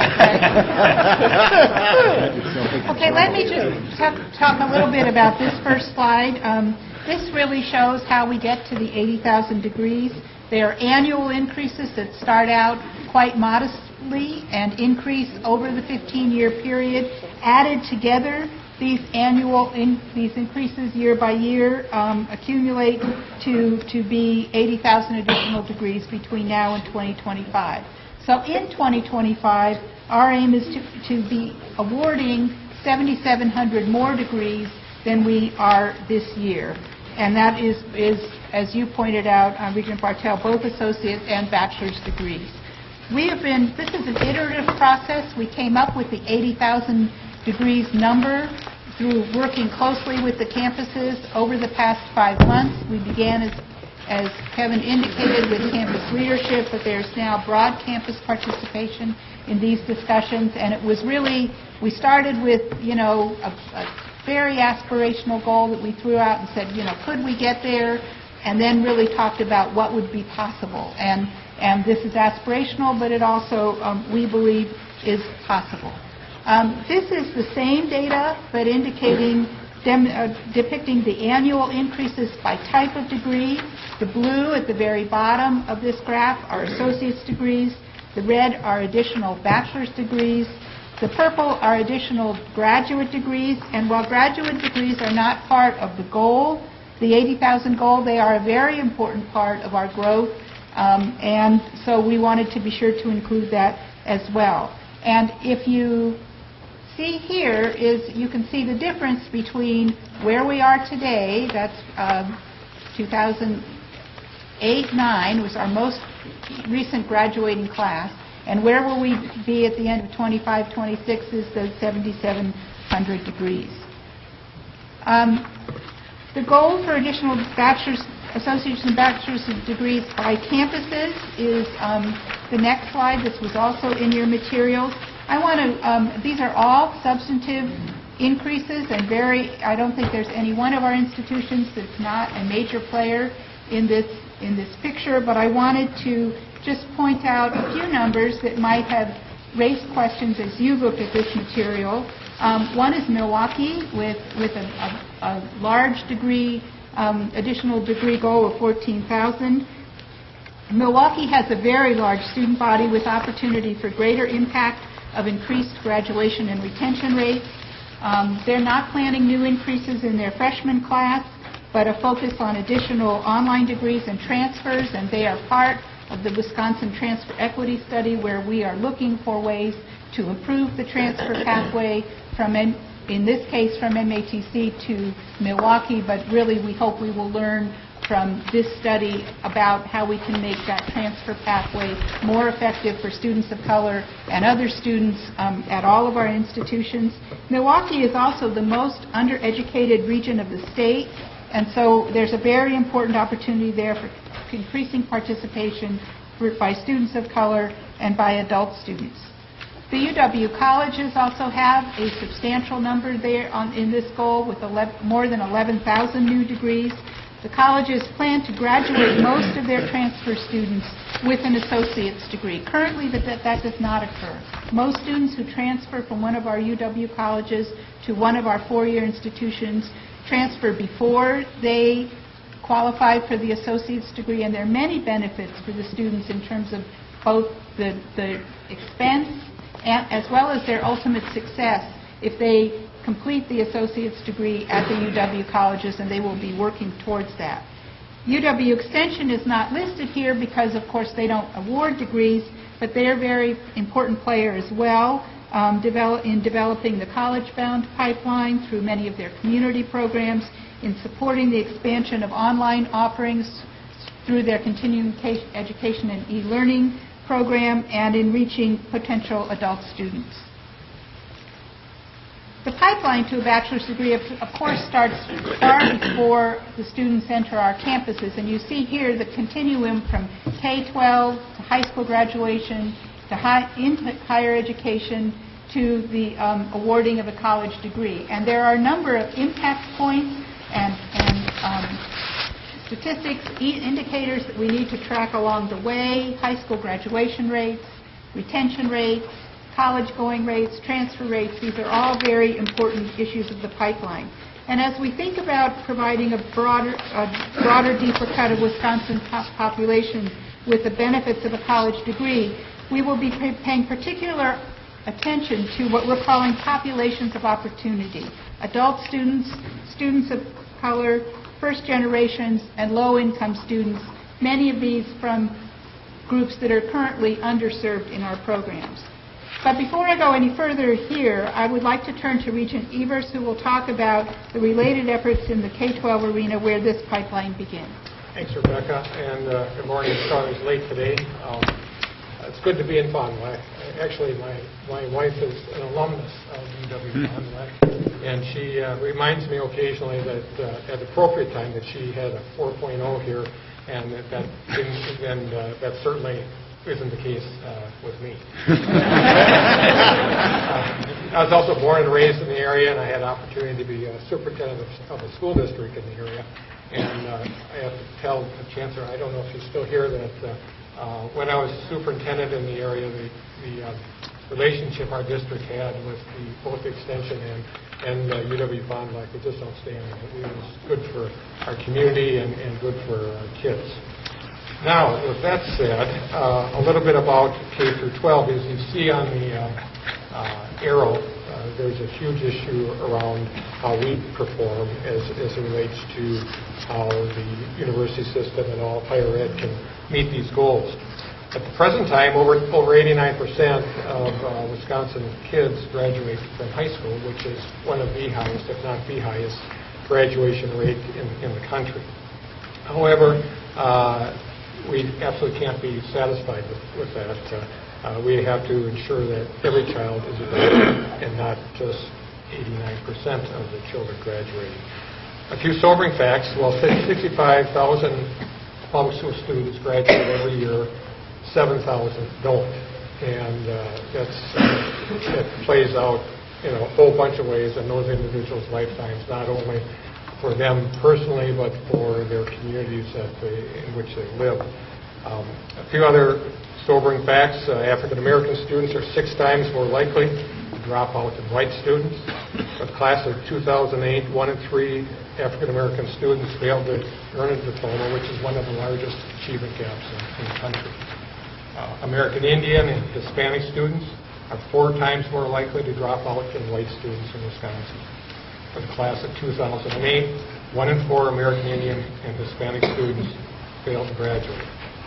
Students with disabilities and those that are economically disadvantaged are twice as likely to drop out as their peers. And students who have been expelled, clearly they have a significant disadvantage, but are 10 times more likely to drop out. Wisconsin's overall high graduation rate, 90%, we can be proud, absolutely massive, disproportionate number of African American, Hispanic, and American Indian students who don't graduate. a lack of a high school diploma, as I mentioned before, disproportionately impacts the communities of color in the state and presents an immediate barrier to being successful in life and in their communities. So as state superintendent, my goal is to have every child be a graduate. That has been my goal when I ran for office, and I continue that commitment. We've done some significant things that I think will lead us forward in this area. One of them is we are part of the Common Core Standard Initiative that will raise our standards across the state of Wisconsin to be comparable with other states in the country. And our work on the Common Core Standards actually led out of our collaborative work with the UW system on the American Diploma Project, which included a great partnership that will develop career and college-ready standards. We're phasing out our standardized tests that we have been using, Wisconsin Knowledge and Concepts exams, in favor of a next generation of assessments and how that fits into this conversation is the next generation of assessments that we will be using in the state will provide timely information to educators, students, and parents so that we can intervene when students aren't doing well. And also we're moving forward with a more robust longitudinal data system that will be linked to higher education and give us new information about post-secondary successes of Wisconsin public school students. In fact, we just this week signed a contract with a national clearinghouse that will allow us to do that, track our students across this country, not just in Wisconsin, but elsewhere, as to how they are doing in college and what policies we can use internally and across the state to use that information to increase our graduation rates. We're developing a comprehensive agenda as we speak. One of the first things we did this last year was to hold a graduation summit with 50 Wisconsin school districts that had the highest graduation rates in the state. It was co-sponsored by America's Promise Alliance, which is led by Colin Powell and his wife Alma Powell. And we held that a few months ago, and I know members of UW staff were there. And the city of Milwaukee also held a similar event not too long ago to ratchet up their efforts. Speaking of Milwaukee, as most of you know, we've been actively involved with Milwaukee Public Schools with corrective action requirements and with the end goal, of course, raising the achievement of all children, but certainly raising the achievement in the Milwaukee Public Schools. And one of the reasons I was late this morning, I was working with legislators to kind of hammer out a compromise issue around more direct state involvement and intervention with Milwaukee Public Schools, and so I'm hopeful that will meet fruition this month, is our hope. Also internally, and because we also know the cavalry is not running to the doorstep with a whole bunch of additional money, at least in our bailiwick. We're trying to find ways using Title I money, charter school money, summer school money, and pre-college resources that we have internally, and focus them exclusively on raising our graduation rates in the state of Wisconsin.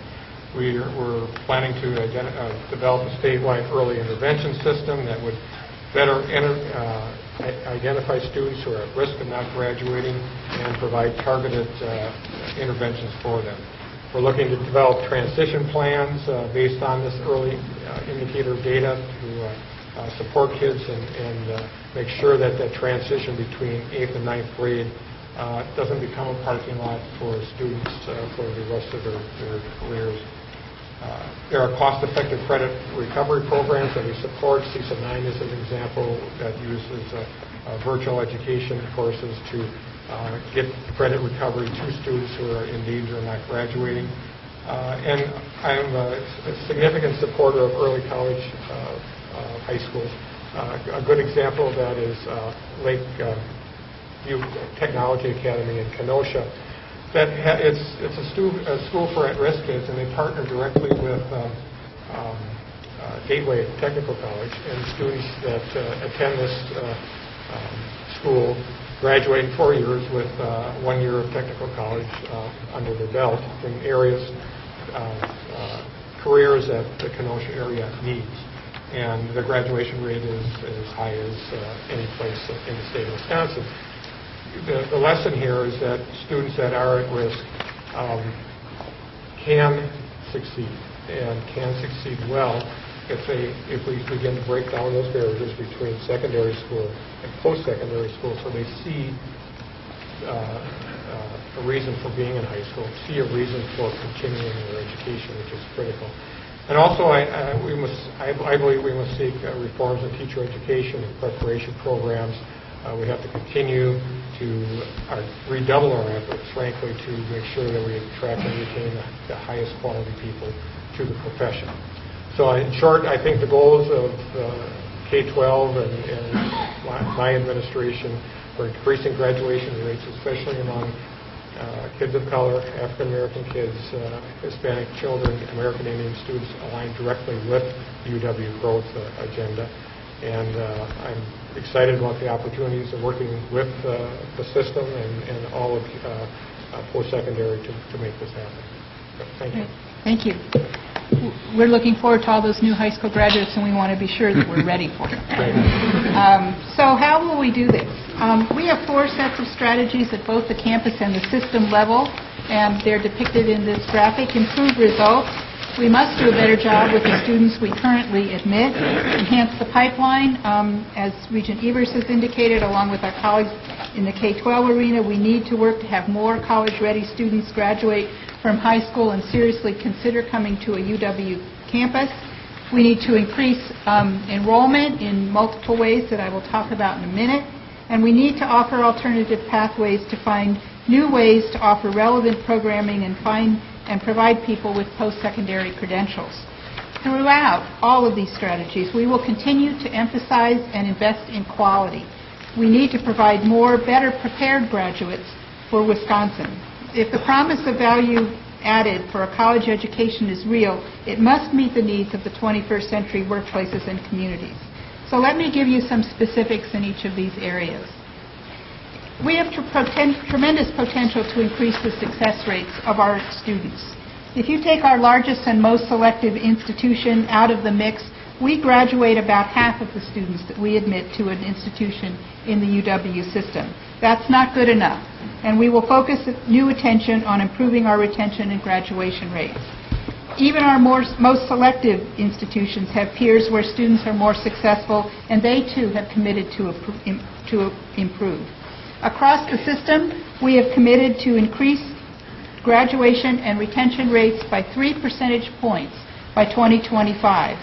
As part of the National Access to Success project, we have also committed to cut the achievement gap for students of color and low-income students in half by 2015. And if we are aiming not only at more graduates, but more better prepared graduates, we need to pay attention to our shared learning goals, to our LEAP initiatives, to our academic program planning, all of which are important building blocks in the quality of a UW system education. These are not new concerns. As you know, they've been the focus of a number of initiatives that are listed here over the past 5 years, and we've made significant investments and reallocations in inclusive excellence, in first-year programs, in the equity scorecard, and in the climate survey. More recently, we have focused on high-impact practices. These are educational experiences that engage students outside of the classroom and that are proven to improve student success. And these programs are things such as learning communities, study abroad, undergraduate research, and community-based learning, just to name a few. As both Kevin and Tony have made clear, we cannot do this alone. Our partners in the K-12 arena are critical to our success. The Wisconsin Covenant is an important tool for reaching out to prospective students across the state, and we're actively involved in putting the next steps in place for Covenant scholars. Pre-college programs and Know How to Go are also important means for preparing kids for college. We are very interested in following the lead of MPS and the Chicago Public Schools in having all high school students in Wisconsin take the ACT, getting them engaged early in thinking that college is possible, and we will be looking into that as a possibility. We look forward to the Common Core standards and our work on the American Diploma Project to yield better prepared entering students, reducing the need for remedial courses. And we are eager to work with Tony and his colleagues on more college credit opportunities in high schools and the longitudinal data system, which will help all of us to improve our results. As part of this picture, enrollments will increase across the system at varying rates on different campuses. Some have the capacity to grow. Others will reach out to students through delivery methods that reduce time on campus. Still others will stay near their current capacity while focusing on student success. Opportunities for new freshmen will be enhanced on certain campuses with particular attention to reaching underserved populations of students of color, low-income students, adults, and veterans. Attracting more transfer students and returning adult students will be priorities on many campuses. Overall, the use of strategic management, enrollment management techniques will link increased access with increased student success. Let's look at the numbers a bit on the enrollment side. These are derived from very early estimates from the campuses that project this growth out to 2025. So here's a picture of the enrollment growth over the entire 15 years of the initiative, and we've actually given you a little bit of historical data so you can see the trend line that we are already on. Looking out to a projected enrollment of students in all degree programs at a level of almost 196,000 by 2025. The red line indicates growth in undergraduate enrollments. The blue line indicates growth in all enrollments. This compares with our current enrollment head counts of just over 179,000 students. The next slide breaks this out specifically by campus, and because of the haziness with these numbers as we move further out in time, what we're sharing with you here are the projections for our first milestone, which is the fall of 2015. These numbers reflect all enrollments, not just undergraduates, because it seems to us you want to think about the size of a campus. At the campus level, we're, as I said, looking at just as far as 2015. The paths to these targets are where we have the most ability to shape the course over the next several years. So this is what we will really be focusing on as we think about the strategies that I'm outlining. What are we going to do now over the next several years to begin to see these increases come into place by the fall of 2015? Also by fall of 2015, we should begin to see the impact of any new investments that we are able to make as part of the 2011-13 biennial budget. Back to the strategies, we will renew our efforts in offering alternative new pathways. We will renew some of these efforts that have already begun and begin new initiatives in others, all with an eye to improving our results. We expect to increase the award of associate's degrees through better completion of the degree prior to transfer at the UW colleges, and through offering what we're thinking of as milestone associate's degrees to students at some comprehensive universities as a milestone along the pathway to the baccalaureate. For example, last month, UW-Oshkosh announced a new program to re-engage students who stopped out before earning their baccalaureate degree, offering them an associate degree as both a viable credential in the workplace and a way to get them thinking about coming back to college. We're continuing to pursue the 4-year tuition discount that you heard about in December, encouraging students to complete their degrees in 4 years and avoid the $15,000 additional dollars in tuition and expenses they would incur by staying for the 5th year, and even more if they stayed for the full 6 years. Another potential savings option is the 3-year baccalaureate now offered at UW-Stout and planned for several other campuses. In both of these cases, students not only save time and money by completing faster, they move into the workforce more quickly, and by doing so make room for new students and enhance our ability to increase the numbers of degrees awarded. We're looking at new and expanded online programs, and they will be offered on many campuses. To help the UW system move forward in increasing access to online education, The UW colleges and UW Extension are leading the way by developing a single point of entry into all UW system online programs. Working with all of our campuses, they have created a portal called the University of Wisconsin eCampus, which will be launched this summer. We also have many new programs targeting adult students, including prior learning assessment, which awards credit for course equivalent learning experiences from other settings such as military and corporate training. Some of our campuses are working to expand their programs now, but we believe we need a system-wide approach. And I will be working with our campus colleagues to assemble a faculty task force to look at these and other related issues in the more graduate initiatives that rely strongly on faculty and very much need their active involvement. In order for adult students to evaluate their previous educational experiences in both traditional college environments and through prior learning assessment, we're looking at various approaches to a credit bank. The UW colleges and Extension are developing plans for this as part of their proposed BAS degree planning, and we are also joining a regional credit bank that is under development by the Midwest Higher Education Commission.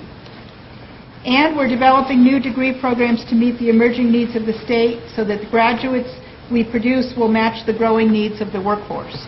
One good example is the collaborative Bachelor of Science in Sustainable Management, an online degree offered by UW Parkside, UW River Falls, UW Stout, and UW Superior, working in collaboration and facilitated by UW Extension. This program, just approved last year, has far exceeded its initial enrollment projections and just won an award from the National University Continuing Education Association as the top new program in the country. Of course, we cannot do this alone. The next two slides indicate some of the conditions that will need to be in place for this level of change to occur. We will need to establish the need for more college-educated people in our state, a priority that we believe is critical to the future of Wisconsin. We will need more college-ready high school graduates and more people from underserved populations attending college. We must recognize that affordability remains a high barrier for many prospective students, and we need to increase need-based financial aid from many sources. As Kevin has clearly indicated, we will need new investments of state resources and greater flexibility in our use of resources to reach these goals. Our faculty, academic staff, classified staff, and academic leaders will all be engaged in this work. UW institutions must be able to attract, hire, and retain the most diverse and best possible workforce within an increasingly competitive higher education marketplace. Up-to-date facilities equipped with new technologies will certainly be needed, and as we will explore further in June, the climate to stimulate job growth and turn our research into jobs for the students we graduate will be an important part of our state's economic recovery and renewal. We need to think about this entire enterprise from new angles and think outside the box about delivering the quality education that has been the hallmark of a degree from the UW system campuses for many years. Again, let me emphasize that throughout we will continue to emphasize and invest in quality. We need to provide more better prepared graduates for Wisconsin. And we must think about quality from multiple perspectives. Quality for a traditional age student beginning coursework on a residential campus is quite different than quality for a middle manager at Midwest Marine looking to return part-time to complete her degree. Whatever the context, we remain committed to high quality. It is not enough simply to add more degrees. The people who hold these UW degrees must be able to think beyond their particular discipline. And as Mr. Thomas said earlier, they must be creative problem solvers, clear communicators, effective leaders, and engaged citizens. We need these graduates, and we need more of them for Wisconsin to thrive. At this point, I'd like to turn this back to President Pruitt and try to address any questions that you might have. Thank you, Rebecca. Thank you, Kevin.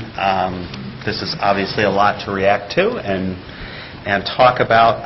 It isn't our last opportunity. As Kevin indicated, this is part of an ongoing conversation. But let me open the floor up for conversation from Regents, from Chancellors, from others that have joined us, and we'll just go to Regent Davis. Thank you. And I'm excited, actually.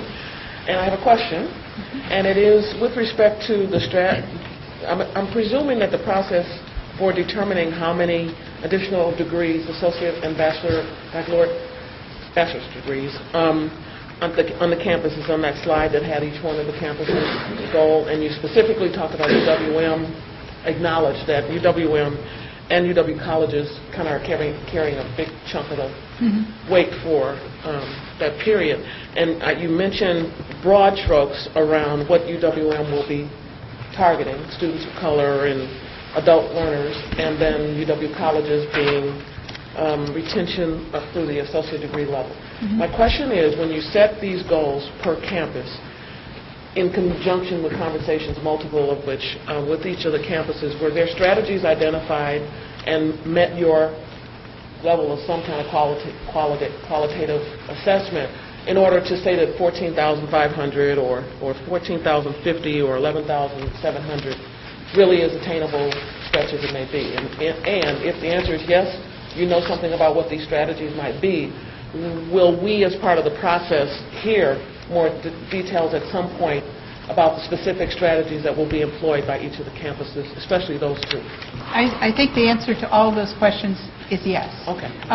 This is an iterative process, and we have been working closely with the campuses who really have been the ones to set the numbers, although I will admit there are some cases where we've gone back and said, you know, could you do a little more? We'd really like to see emphasis in this area or that area. But these are very preliminary at this point, and I would venture to say while the campuses have done good thinking thus far in putting these numbers forward, there's also a lot more planning that needs to go on at the campus level, and we will be working with them over the course, I think, as we go forward with this for many years in refining the strategies, tracking success, and thinking about where we can learn from each other, where we need to invest more resources. So I don't know. I think it's probably early to talk about specific strategies, but I don't know whether Chancellor Santiago would want to say something about Milwaukee, since you asked specifically about that. A couple things. And our strategy is to keep a stable freshman class. Freshman class by 2025 is not going to grow more than it is today. Retention has been going up. In many respects, some of the strategies we've had have worked over the last 10 years, where we've absorbed the equivalent of UW Green Bay in terms of students in 10 years with no appreciable land, and with our own resources we've managed to increase retention. Following those retention rates and having them continue to increase, online learning, we have over 5,000 students annually that take at least one online course. So distance education is an important part of our strategy, meeting new populations, increasing transfer students by an average of 100 new students for the first 5 years. If you look at the gains over that last 10-year period, we have graduated over 25,000 students. Our number of students that we've been graduating has been going up quite dramatically. So our strategy is continue to increase retention, reach out to new populations, keep a stable freshman class, graduate students and transfer students will go up. We've been able to do it while reallocating resources. It's not inexpensive. It has cost the campus a lot of resources to do this. And the goals that we have, we think, are achievable. But again, they are predicated on new resources, capital dollars, because facilities and space is very important, as well as operating dollars to make this happen. Thank you, Chancellor Santiago. I just wanted to note that every time you talk about absorbing the equivalent of UW Green Bay, Chancellor, you could potentially search for it. Thanks. No thanks. Thank you, President. Like Regent Davis, I'm excited about this, and I think I'm also mindful. I think we should all be mindful of the leadership role that I think our system is and will continue to play along with this board to reach this particular goal. It's going to be a lot of lifting for the system and this board. Working with the private sector, with Thomas and others, all as Kevin said, there's a lot of parts to this.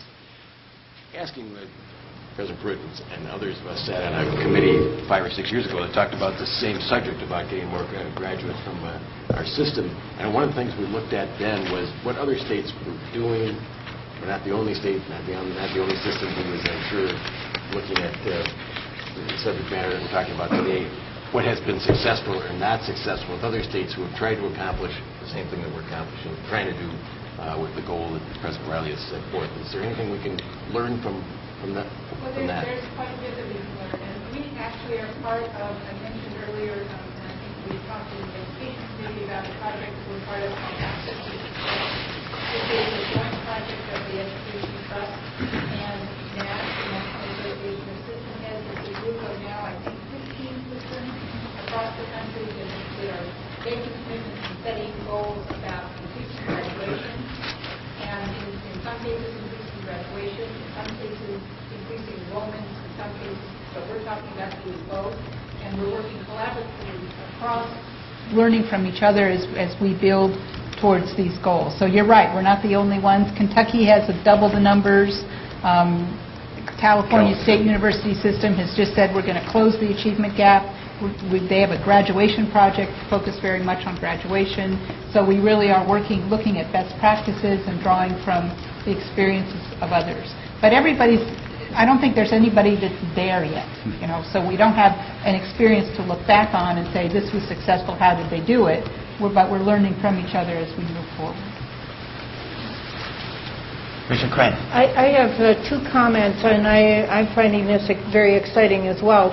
But two things. One is that I think that in order to communicate this message to the public, we have to work in defining what it means to be a graduate or to have a degree.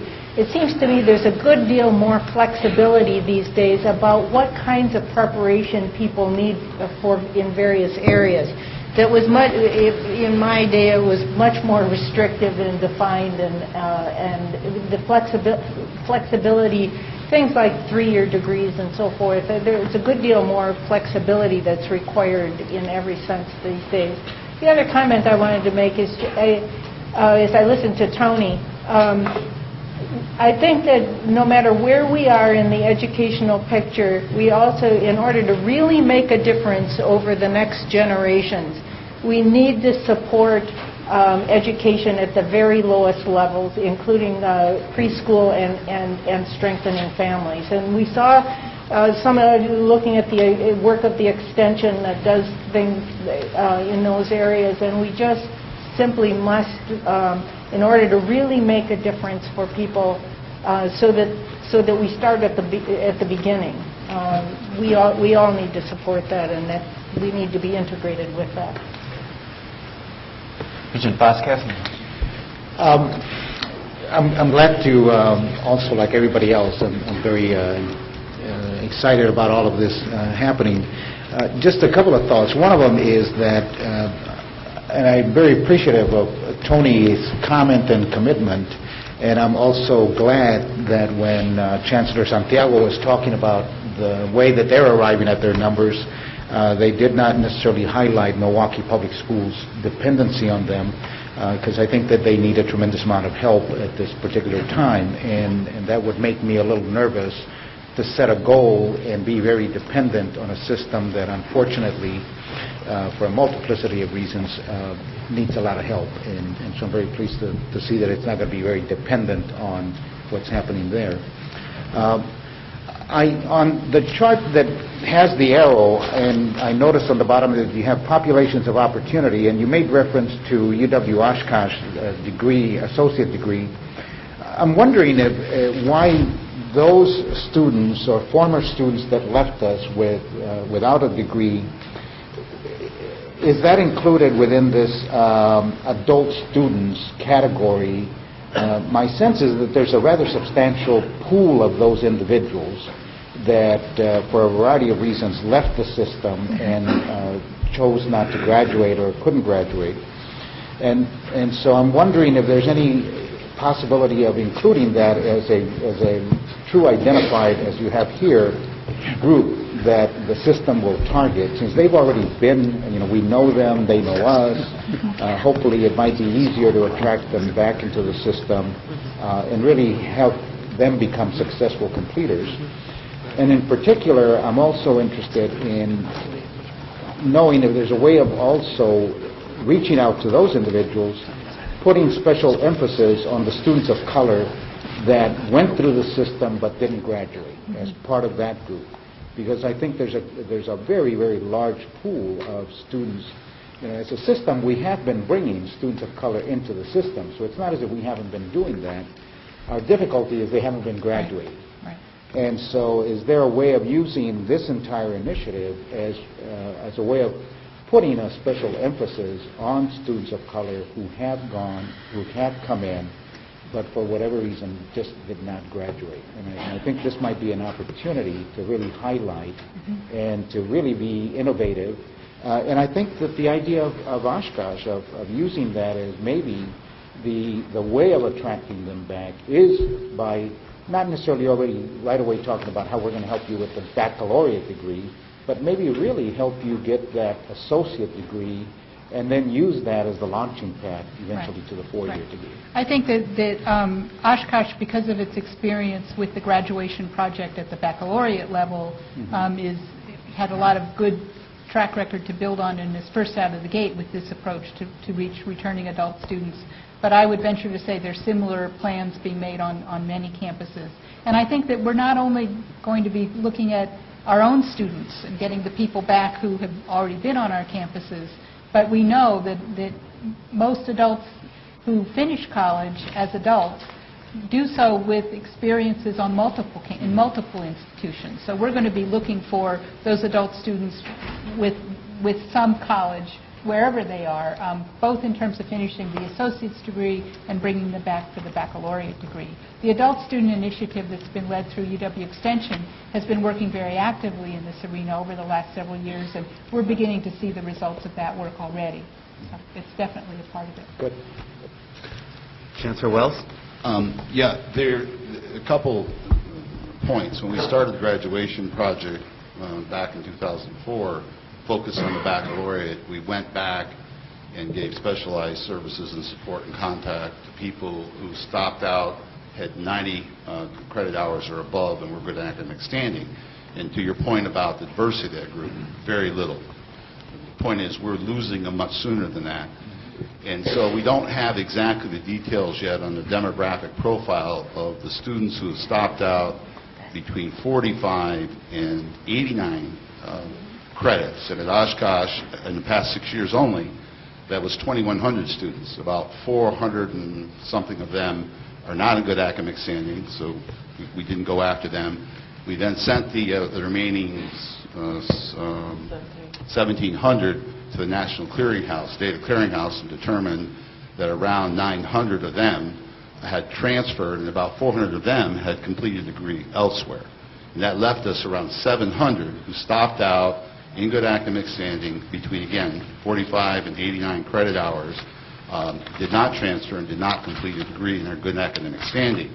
We roughly estimate, just in that 6-year period, when you ramp those numbers up from our proportion at Oshkosh system-wide, we think there's 13,000 of those students alone just in that category just in the last 6 years. So that's what we're finding out. We're finding out a number of them already have enough credits to have an associate degree but don't have it. And then we're estimating of those 700, 200 of them are within 1 or 2 requirements of finishing an associate degree, and some of them may be able to finish with a substitution. So that's what we're in the process of working on right now. If you ramped it up nationally, you're talking about hundreds of thousands of students just in the last 6 years. Thank you very much. I hope that this also could be an opportunity for even more creative working between the comprehensives and UW Extension. And as I'm thinking again, and maybe I'm focusing too much, but on students of color, that the comprehensives do not become very parochial and say we've got to work with our own former students and by gosh we're going to make it work. And there may be an opportunity here where those students may be more successful if they return, but maybe return to a UW Extension 2-year campus and go through some positive experiences there. All I'm saying, and I'm not saying that they all should go there, but I'm saying that I hope that there's an opportunity for some creativity between the comprehensives and extension, and that it doesn't become very parochial in saying it's got to be, they started at our campus, and by gosh, the only place they can come back and finish is our campus. Actually, in the first phase of graduation project, the students that are finishing their baccalaureate degree requirements, which now 155 are graduating, more of the credits are being taken at other institutions than at UW Oshkosh. And so this project is designed to serve the student regardless of where they are, whether they come back to Oshkosh or not, and get lesser credits, of course, of quality at the other institutions. That's okay. There's enough quality in what they have already. Don't worry about it. Regent Womack, did you have a question? Yes, I did, or sir. Comment? Rebecca and I chatted on yesterday about this. Two things. Certainly, in my mind, I'm always thinking about affordability. That's first and foremost. But on last year, President Rowley introduced a gentleman to us, I don't recall his name, who talked to us about this subject. And one of the things he said was there is a population of college-ready, underserved no-shows. And so if we roll that back, to me, that is a special population. And he mentioned that in his book, actually. And so my question is, how in fact, do we tap the college-ready, underserved no-shows that never, ever even apply to get into our institutions? And perhaps that's something that the system is thinking about or is looking at. Well, it definitely is. You know, we have a number of programs aimed at middle school and high school students to get them to really buy into the idea that college is possible. The Know How to Go program is a good example. We now have mentoring programs on, I don't know, 6 or 7 campuses where we've got college students going out and working with middle school students and high school students to try to create that opportunity for them, to get them to be thinking early enough so that they take the right courses to be ready to come to college. This is a strategy that can't just start when students walk through our doors. It has to start years before that. We're working with families, we're working in community organizations. There are lots of different strategies where these early kind of recruitment activities need to take place. And I think I am in total agreement with that, and I certainly appreciate that. One other thing that I would suggest that we consider as we look at assessments that, in fact, are meaningful to our students is looking at the Explore, Plan, Act process of the ACT. Right. And the students are, in many states, start in 8th grade with the Explore, which begs a conversation with an 8th grade counselor as to this is what your Explore score is, this is the potential, and that starts, and that's not even a conversation with the system. It is a conversation that happens in a high school or in a middle school. And, you know, sometimes we overlook the assessments and the things that are happening in the middle school that can actually happen without us in the middle school setting, and I think that population could be helped. And I ran through these strategies very quickly, so when I said at ACT for every high school student, I didn't say what you just said, you know, the things that need to precede that for that to be a successful experience that will then, you know, set someone up well for college. But thank you. The Explore, Plan, ACT is definitely the pathway we're looking at. Thank you. Regent Bartel. I get the sense that all of us around this table are very pleased with the growth agenda objectives and support it wholeheartedly.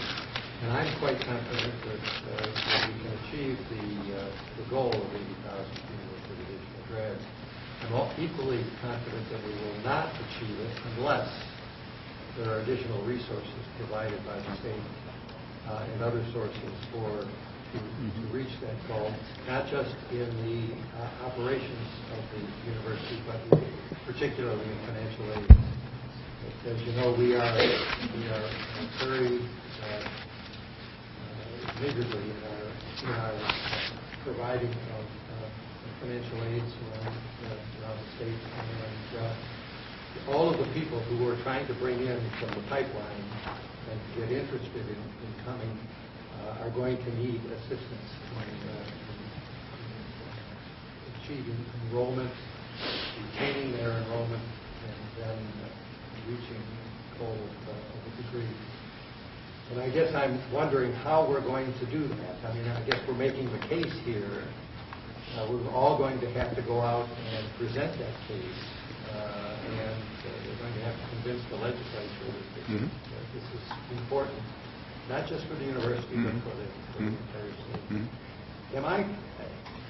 How can we quantify this, though?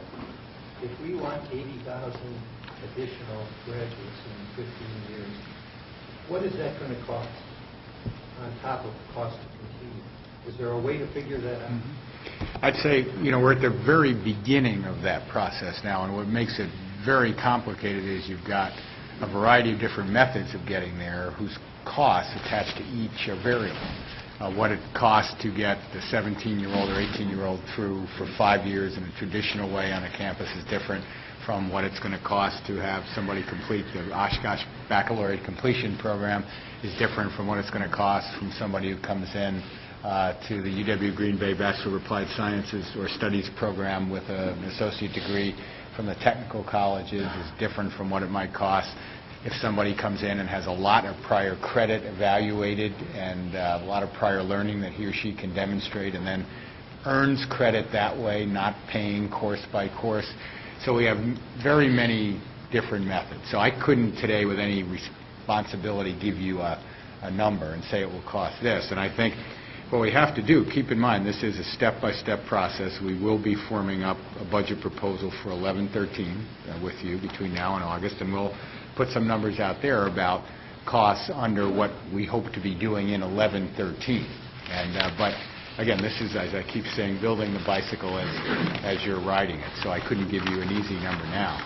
But I want to go back to the financial aid comment you made too, Regent Bartel, and I think there are a number of levers there we have to, within that part of the puzzle, we have to keep working. And it's strong advocacy with the state to keep increasing with the governor and the legislature, the state financial aid, strong advocacy with the federal government on Pell. The congressman who is here, Petri, really has worked for 25 years to change the way that loans get made, and now what we're told anyway is that money that will be saved by the change that law has brought about will go back into supporting institutions and students.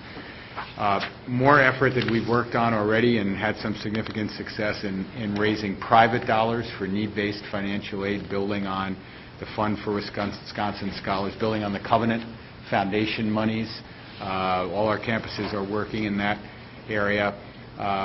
More and more of our campuses, I think, are looking at their local work study programs and saying, how can we have students, if they're going to have to work closer to home as it is, the campus, and have that work connected into their academic work so they're not traveling for a half hour to the local Best Buy and working at minimum wage for 30 hours. There's a whole nest of things, even in the financial aid area, that I think we need to keep working hard on and sending the message then to students and parents. We're working on all this. If you early on start talking to us, we can find ways to help you meet that sticker price, which immediately looks very big to most people. But there's a sticker price, and then there's the price that you'll actually pay. We want to talk to you about the price that you'll actually pay based on your family's financial circumstances and all of these levers that we're working in the financial aid world. Regent Bradley, did you have a comment? Yes, Rebecca. Obviously, the UW colleges are going to play a very significant role in this 80,000 goal. You mentioned that we're going to be encouraging more students who come to the UW colleges and are going to go on for a 4-year degree to complete that associate. Why is that such a good thing? If students stay on a UW college campus and complete the associate's degree, they enter any one of our 4-year campuses with all of their general education requirements fulfilled. So they don't have to then add more courses to those they've already taken. They start with those credits fulfilled. We also know that those students have better success rates when they transfer in terms of graduating. It doesn't cost as much. It opens up seats in other places if they transfer later. Those are some of the reasons. And I don't know, Chancellor Wilson can maybe speak to the student success piece of this more effectively than I can. Well, I think those are certainly two of the major reasons, Regent Bradley, is that our research shows that if the students actually stay with us for 2 years and get the associate degree and transfer on to a UW four-year institution, as Rebecca has indicated, they have almost an 80% graduation rate. And so the success there is just enormous, if you will. Second, this board has over the last 3 years frozen the tuition in the colleges, and to Regent Womack's point, those institutions are now affordable. And so if one of the messages coming out of here is that we want to make sure that a four-year degree is still affordable for Wisconsinites, then if those students stay on our campuses for one additional year, that is not as much of a financial burden on families as it would be if perhaps they went earlier. So there are other reasons as well, but we just think that when we look at those numbers and we look at the kind of outreach that is taking place from our campuses, that this is a number that we embrace. We're looking at a number of strategies, for example, to get us there.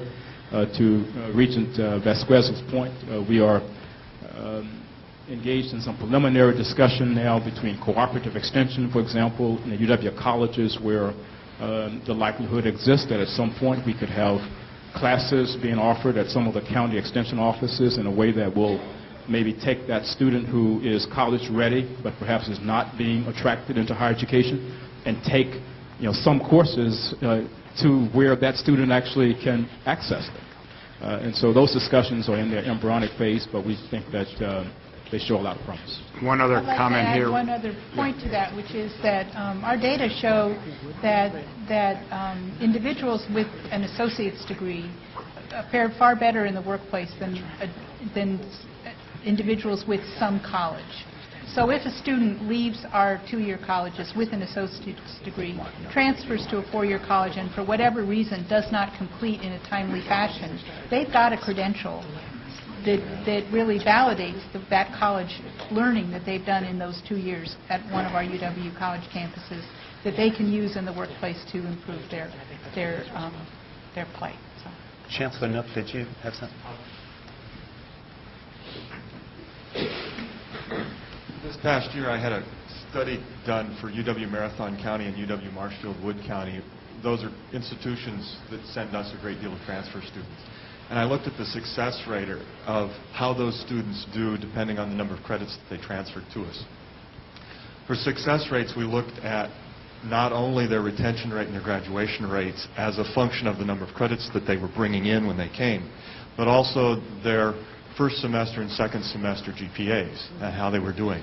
We also broke this group not just by the number of credits that they brought in, but whether or not they were originally admissible to our institution or not. And what we found is huge gains dependent on the number of credits that those students had coming in if they were originally not admissible. What we found is that the UW colleges were very, very good at taking those students who were originally not admissible and making them extremely successful when they came to our institutions. The largest gains were for those students.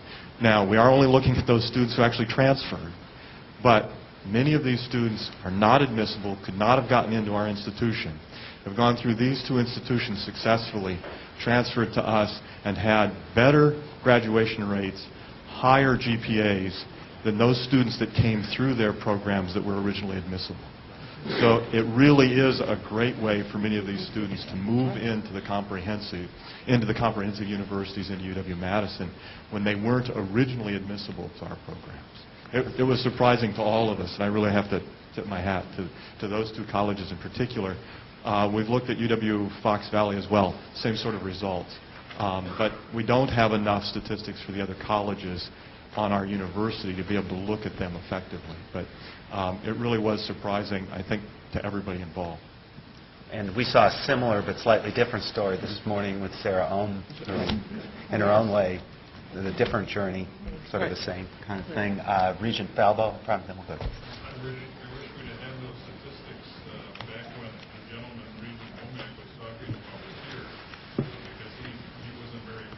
No, he wasn't, and he was wrong. Yeah. Yes. I'd like to go back to Regent Bartel was saying, I'm better if it's off. And talk about part of this. I know it's a planning process, and I know we're in the early stages, but from a funding standpoint, because of this jump start, and we're getting close to having to figure out those costs, or at least anticipating those costs. I think that has to be a big part of every step of this process to 2025. Because that's how we sell. You got to do it. Change the rules to match the but the sooner the better. Because that's going to be the push that we all are going to make as a board, and certainly, Kevin, you're going to make with the legislators, and we're all going to make with the legislators to fund this. So we can't start working, and of course, I always come from this angle, we can't start working on the numbers any too soon. Well, we'll have a piece of those numbers by August, because they'll be in your 2011-13 budget submission. Right. Regent Walsh. For many years, we talk about increasing access. Part of that's affordability, and the other part is quality. And so, obviously, increasing access, which this is all about, and graduating people, and increasing our percentage baccalaureate degree holders so we get up there with Minnesota, it's good, but we've got to always remember the challenges, and we can't do something that's going to affect our quality. So the bottom line is, where does the money come from? Obviously, we need additional state investment. To do that, back when we did the growth agenda initially, you did it because you put together a group of constituencies, and one of the biggest was business, and we just heard from Jim Thomas from Society Insurance Company. We got to do that over and over and over, and we have to repeat it over and over, that it's good for everybody, good for the economy. That means more sales tax, that means more revenue, that means more investment. One problem, though, this is a time, and graduates aren't finding jobs. Professional schools, there's a pipeline of 3 years of law school. So we have to be aware of that, and we have to think in terms of long-term. And we're going to need more data, because today it's a little hard to sell the importance of that if these people aren't finding jobs.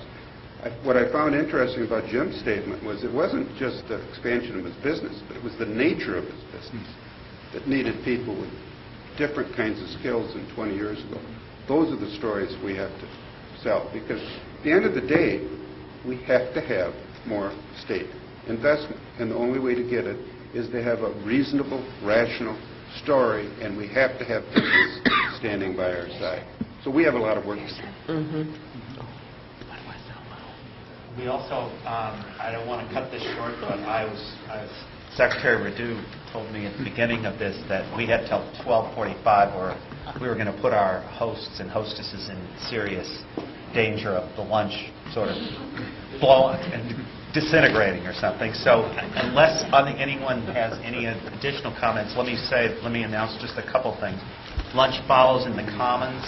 You have, I believe, your table numbers on your name tags, and then at 1:45 or so, the committees will meet in Education and LGI 113 and 14 in the University Center, Business, Finance, and Audit in S112 in the Science Building, and Capital Planning and Funding in S238 in the Science Building, the upper level.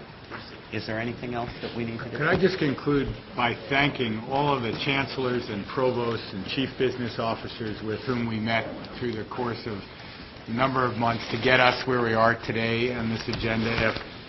If they hadn't been willing to play, we wouldn't be here, put it simply. And they've all been wonderful in the way they've helped together to think through getting to where we are today and the big job we have ahead of us. And I want to especially thank Rebecca Martin, Sharon Wilhelm, others on their staff who worked so hard to get us to a point where we could talk about these very big daunting goals, and this is scary stuff. I mean, we shouldn't not say that. This scares the hell out of me, that we're going to have to get 80,000 new degree holders. But I think with the kind of work we've started, the kind of people I know we have in the system and across the state, we can get there with a lot of help. But these folks have done yeoman's work and yeoman's work already on this. So, thank you.